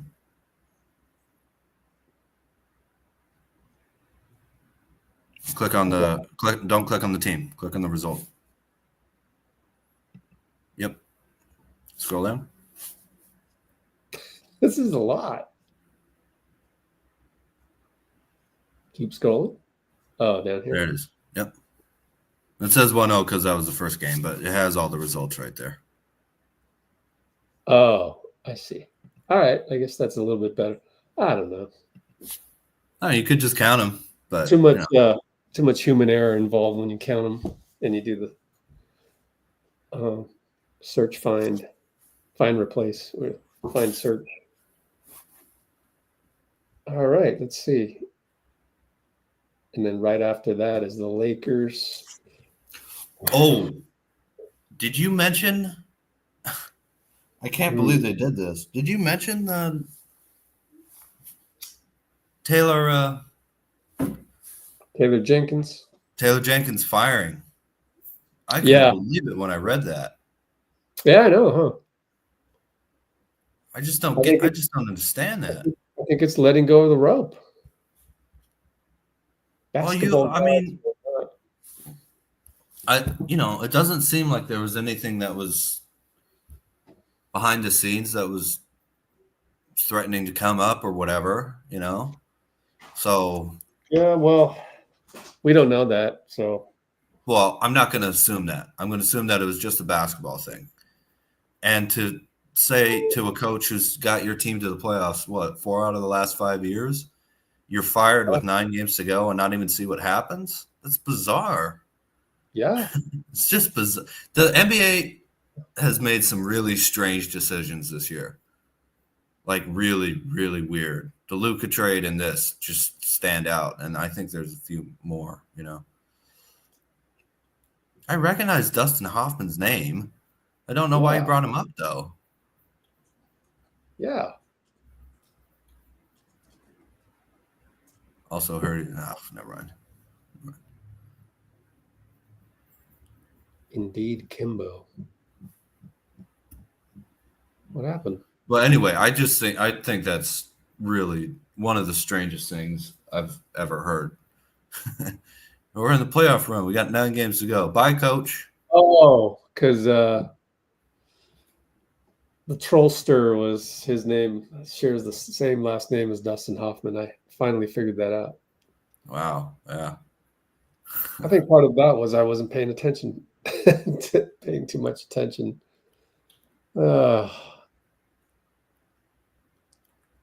Nico paid billions to the Memphis GM to take some heat off of him. I don't know. What are they going to say? Fire Jenkins? They already did. Yeah. So,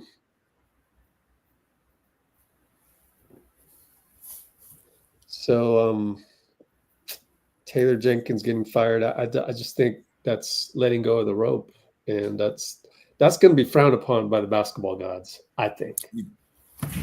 Again, not knowing any other reason than just the basketball one. If you don't want him to be your coach, let him play out the rest of the season, then fire him. That's fine. But now you will never know, which is, it's like Luka made the finals and you trade him. You don't even see him, see if he can back that up or whatever. It's just really, really strange, man.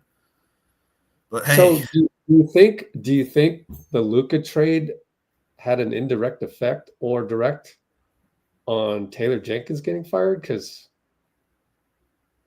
you never know. The guy I don't know. Why would it? It is. Well, you kind of connected the dots right there just now. In terms of but the GM going, hey, we want to emulate that. Throw some chaos in the middle of the season. Like acting on impulse is okay now, Okay. Boom.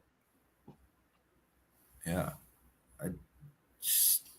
It's definitely not a traditional OG basketball thing to do, right? It's If you know the game, if you know the game and you grew up in the game and you understand the game, like you don't do that. And yeah, I would say it's probably around trade deadline is the general limit for coaches getting fired. You know? Yep. And battle for power, but with who? Yeah. I don't think it's Ja. He doesn't have a lot of leverage. No.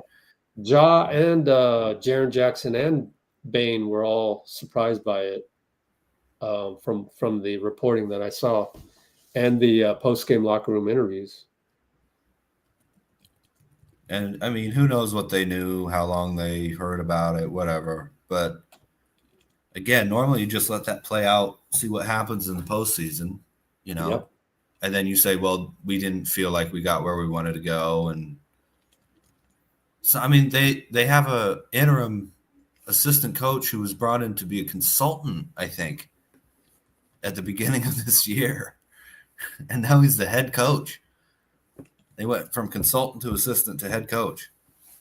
And it's like Taylor Jenkins also, here's the other thing. He was not a one-year guy. He was the fifth, I think, longest tenured coach in the league. Right? And went Popovich. He also established the culture there. Kerr, Malone, and him. Go ahead. Sorry. Crazy.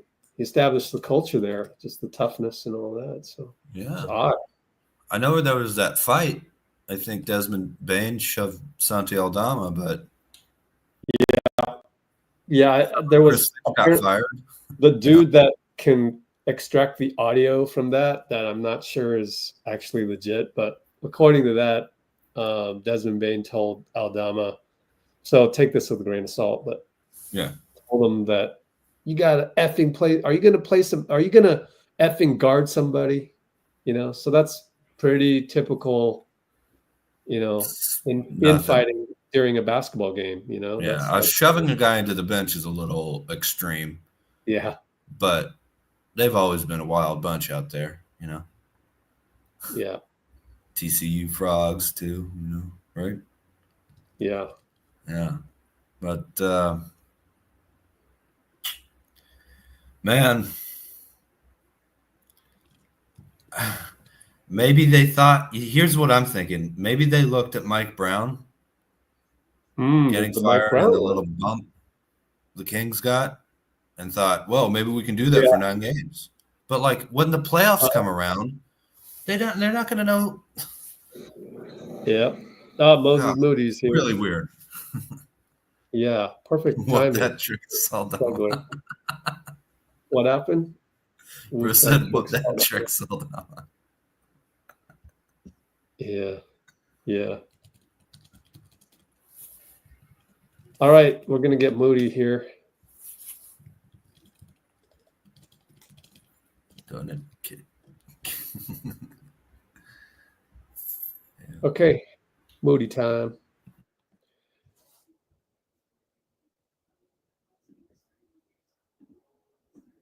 Mojo, as we like to call him.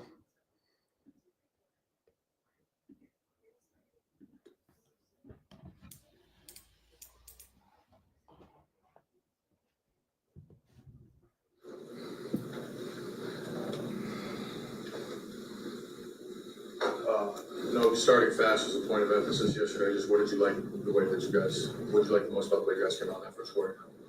Yeah, I think we put it on our own hands. We didn't wait on the rhythm to come to us. We went and found it ourselves. We played faster. We started faster. Defense was the key to it, stopping it from scoring. But then we was able to get out in transition, get a couple easy layups, points. Yeah, I mean, live ball turnovers seem to be nice with pace. Just what does pace do for you guys offensively when you're able to play that fast? It does a lot. You know, that good defense can be offense. It's just that way, turning the ball over, and now we get easy layups on the other end, and what that does to the morale of the team and the flow of the game has a lot to do with later on in the game. Just that we was able to establish that early on. It's been a while since you guys have had a wire-to-wire kind of dominant victory like this. What kind of confidence can you take from this, knowing the stretch of games and how crucial these next few are that you guys are going to play? It was definitely good to get this type of game in right now for us to be able to come out and dominate the way that we did for as long as we did, put a whole game together was cool to see that's the team that we are. That's what we're able to do. So it was cool to do. I know all these games have been, super significant with where you guys are at in the standings for the last few weeks there, but now Memphis directly above you guys in the standings, the Lakers, Denver, a chance to cut into some of these leads that these teams have ahead of you guys. How do you view this next stretch of games coming up, starting with the one on Tuesday?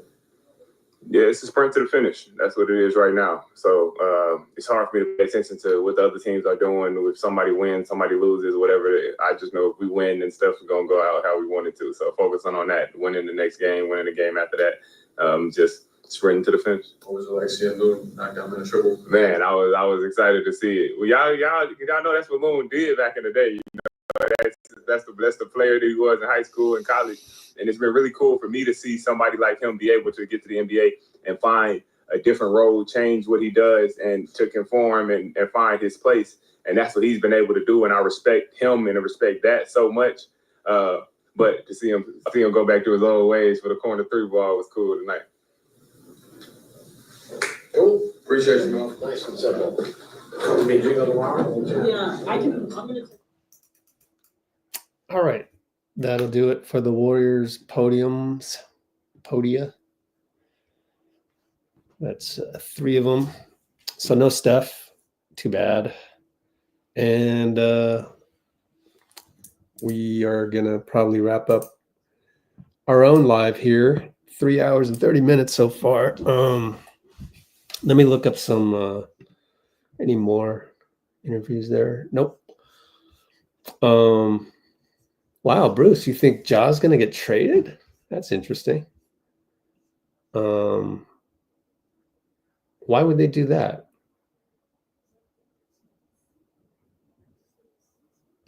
Maybe you're just kind of coming up with something to talk about. Let's see. Yeah, Brian Rojas, good question. What do you think is better for us these last 8 games? Finish 6th or aim higher? I think just win games and we'll take whatever happens. I'm with Bruce that I'd almost rather finish 6th than 5th, but just win games. Don't think about it too much. Just win games. Because let's show the screen in the back one last time.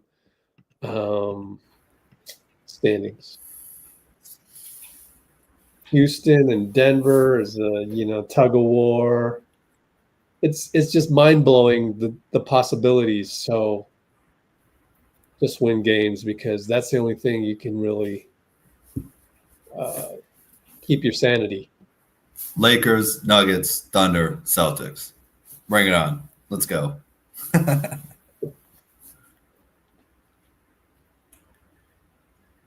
Wouldn't that be wild? That's a gauntlet, man. Oh, you're talking about progression in the playoffs. Yeah. Yeah. Yeah, you're welcome, Brian.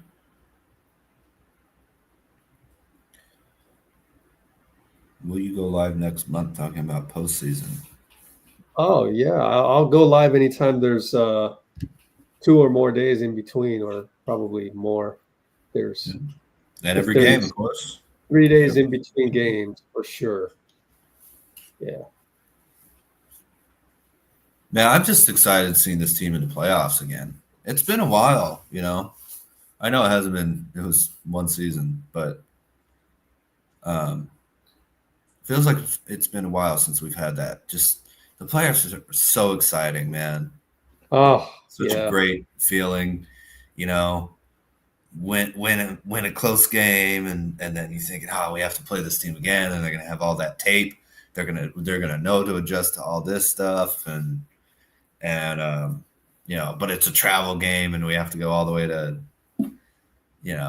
wherever it is we play, or it's less travel, and we're going to Sacramento or LA or whatever, and how does that affect the?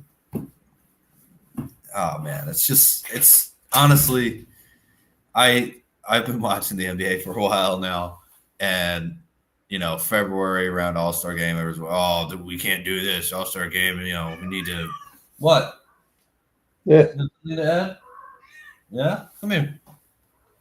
The NBA, we need to fix it, and playoffs roll around. I'm like, this is the best thing on TV, every time. So especially in the West with how tough all the matchups are. And I can't wait to see. Jimmy didn't play in the playoffs last year, and they got eliminated in the first round, I think. And obviously we didn't make it. So seeing both those guys and Draymond and everybody, man, how exciting is that? Feel like we have a new lease on life, man. And not really worried about losing at all, considering where we were earlier in the year. I just have no fear of facing anyone. It's not that I don't respect these teams; they're really good. They're gonna be tough to beat, but if you have one shot with Steph Curry, Jimmy Butler, Draymond, young talent around, and we just have a little Cinderella run, that's worth all the stress and headaches. And I've gotten headaches watching these games sometimes, but not now. We got nothing to lose, man. We have absolutely nothing to lose. We have everything to win, So I'm just super excited. I really hope that we avoid the play-in and just get straight 7 games worth of back and forth playoff action against. We're going to face superstars, man. We are. That's just the way the bracket's set up, and I don't know. I'm really excited. It's actually great that it's unpredictable right now. Yeah. Let's embrace the quantum physics nature of that. Did you know? Like, quantum physics is all based on probability of where that electron will be, and then everything kind of flows from that. And it's more fun that way. I think the universe is a little bit better when you can't predict every darn little thing that you want it to be like, because that's how the brain is wired to protect you, and to keep you alive, is to be able to predict something and avoid it, predict it and keep you safe. But in this case, nope, we're not going to be able to predict what seed the Warriors are going to get. You can, but it's just as good as any other prediction, pretty much. And that's fun. What seed and what opponent too, Yeah, what opponent, and you're absolutely right. It brings back the memory of how special that 2012-13 run was, which I've said many times here. 2012-13? Yeah. 2013 playoff run. Right, where it ended against the Spurs, right? Yeah, beat Iguodala and the Nuggets and then lost to the Spurs. And I've said before on this live stream that pretty much my favorite memory from all of the places that I've been credentialed to is watching that series live and watching Draymond Green, Harrison Barnes, and Festus Ezeli go get the ball, go get the loose ball, which is also something I keep criticizing Kuminga about, because I don't see that with him, even though I see way better. Isn't that funny? The balance of everything you can do in basketball. You got to have the Guy Santos, and then for some reason the JKs can't do the Guy Santos stuff, and the Guy Santos can't do the JK stuff. Otherwise, you'd have a superstar. It's just funny like that. But that run, man, it was great, because we weren't expecting it. We weren't sure if we were worthy of it, and we're kind of like, here we are. It's newfound and like that newfound feeling again, even though it's familiar. And like you said, it feels like it's been so long. So how long has it been? It was We lost to the Lakers in May of 2023. That And sounds right. Yeah, early May. Years.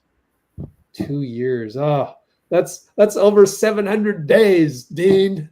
Of the whole 7-game series. Well, just I hope it doesn't take us 941.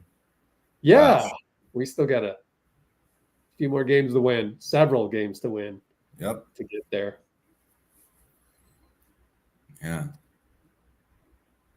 Yeah. We'll talk about Taylor Jenkins some other day.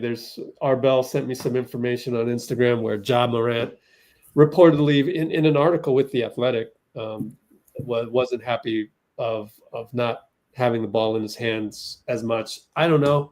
You got to, be a Grizzlies beat writer for that, the way that, we would know if this was Let's Go Grizzlies, but it's not.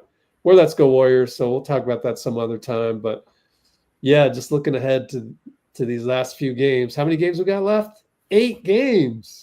74, 8 games, Dean.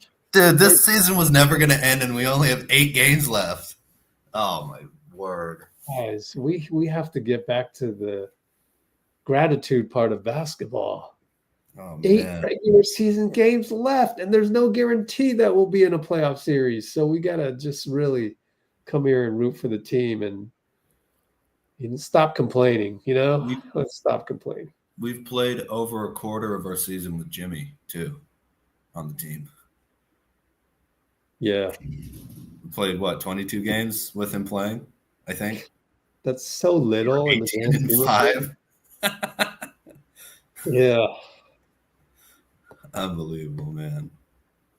Wow. We're just going to get better and better. And you know what I love from tonight, what I saw? Like the mixture. I think Jimmy's starting to figure it out too, the mixture of, and then we got, crazy guy in the comments saying that we need playoff Jimmy or else or something to that effect. And it's like, I don't think we don't need that. Ideally, we won't need that. But the other ideal thing is we can have that in our back pocket if needed. But I almost want to sit here and go, my hot take is I don't want to see playoff Jimmy, quote unquote, playoff Jimmy in the playoffs, right? Well, if he did it in the regular season, he wouldn't be called playoff Jimmy. He'd just be called Jimmy. Oh, there's that. We're fine. Yeah. He's playing fine. We're winning. It's all good, man. But no, getting back to what I was kind of saying is, sorry. If we don't ever see playoff Jimmy, that must mean we're doing something right, and I think we're seeing that these last 5 quarters of basketball. Mm-hmm. We're mixing in the 2s with the 3s. Yeah. And it's looking great. It looked like that, day of practice really helped in New Orleans. Sometimes it comes down to that. And it's really exciting. So I think we got a big lead here against San Antonio by dominating in the paint at first. And then we started hitting shots from the outside, which I always prefer. I've always been a fan of 3-point shooters going back to, Jeff Hornacek and Steve Nash and Ray Allen. I always grew up loving guys who shot threes. But, man, you need to be able to attack the hoop. And the Warriors have gotten exponentially better at that with Butler on the team, I think. And it was really, as Coach Kerr said, it was really too bad that Kuminga got hurt because I think he was starting to get in a little bit better rhythm. And I don't know. I don't think it'll be as bad as the last injury. Based on, he was able to walk off the court okay and everything, but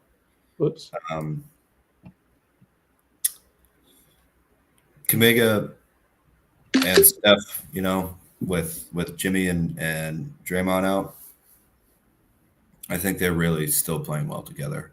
So no matter what, even if there's a little, J.K. and Jimmy are kind of wanting to play in the same part of the court, J.K. and Steph are still playing really, really well together with the inverted screens and everything. And I think that's, you know, the way you reintegrate them for the last few games, hopefully in playoffs, whatever it is. But man, this guy, you know, poor John keeps getting hurt with around playoff time, and I just want to see him play, man. I want to see him play at the end of the season.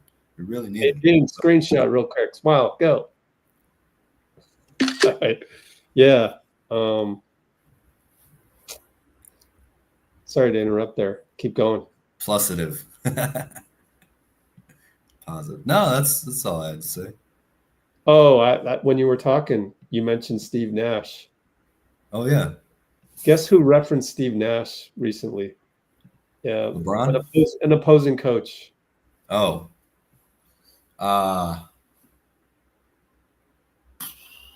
Spoelstra?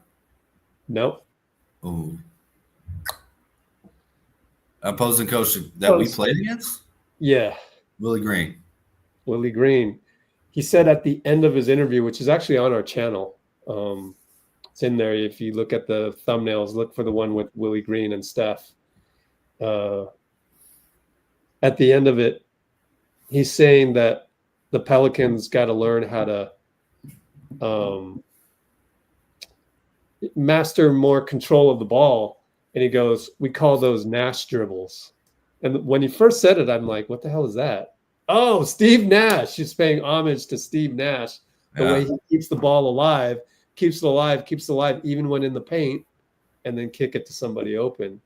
So I can hardly remember Nash ever getting picked driving into the paint against all those huge, you know, centers, power forwards, and everything like that. So it is written when people that reference Steve Nash these days on NBA-related stuff and strategy include NBA head coach Willie Green and our very own Dean of Positivity Chambers. Oh, you're too nice, Rich. Thank you, man. Love that, Shivansh. All we need is food, a roof, and a loving family. And let's go Warriors streams. Perfect. Yes, sir. All right. Next live. 48 hours or something like that? It's Tuesday, right? Tuesday, April 2nd. Oh, Memphis. What time's that game? 5:30 or something? Let's see. I think 7.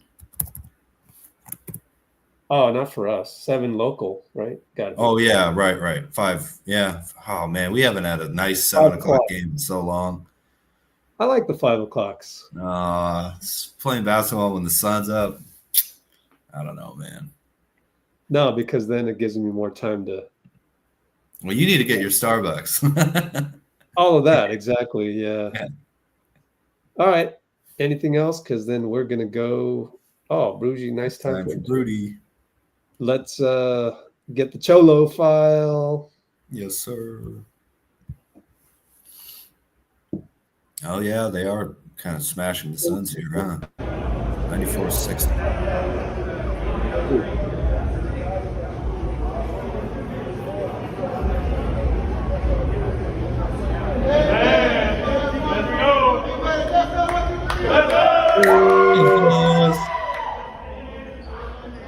Today he came back. He came in today talking about how he got a new blicky. For the uninformed, what's a blicky? You don't know about no blicky, man. You had a blicky? You told me you had a blicky growing up. Yeah. You was a shooter. Yeah, that's a blicky.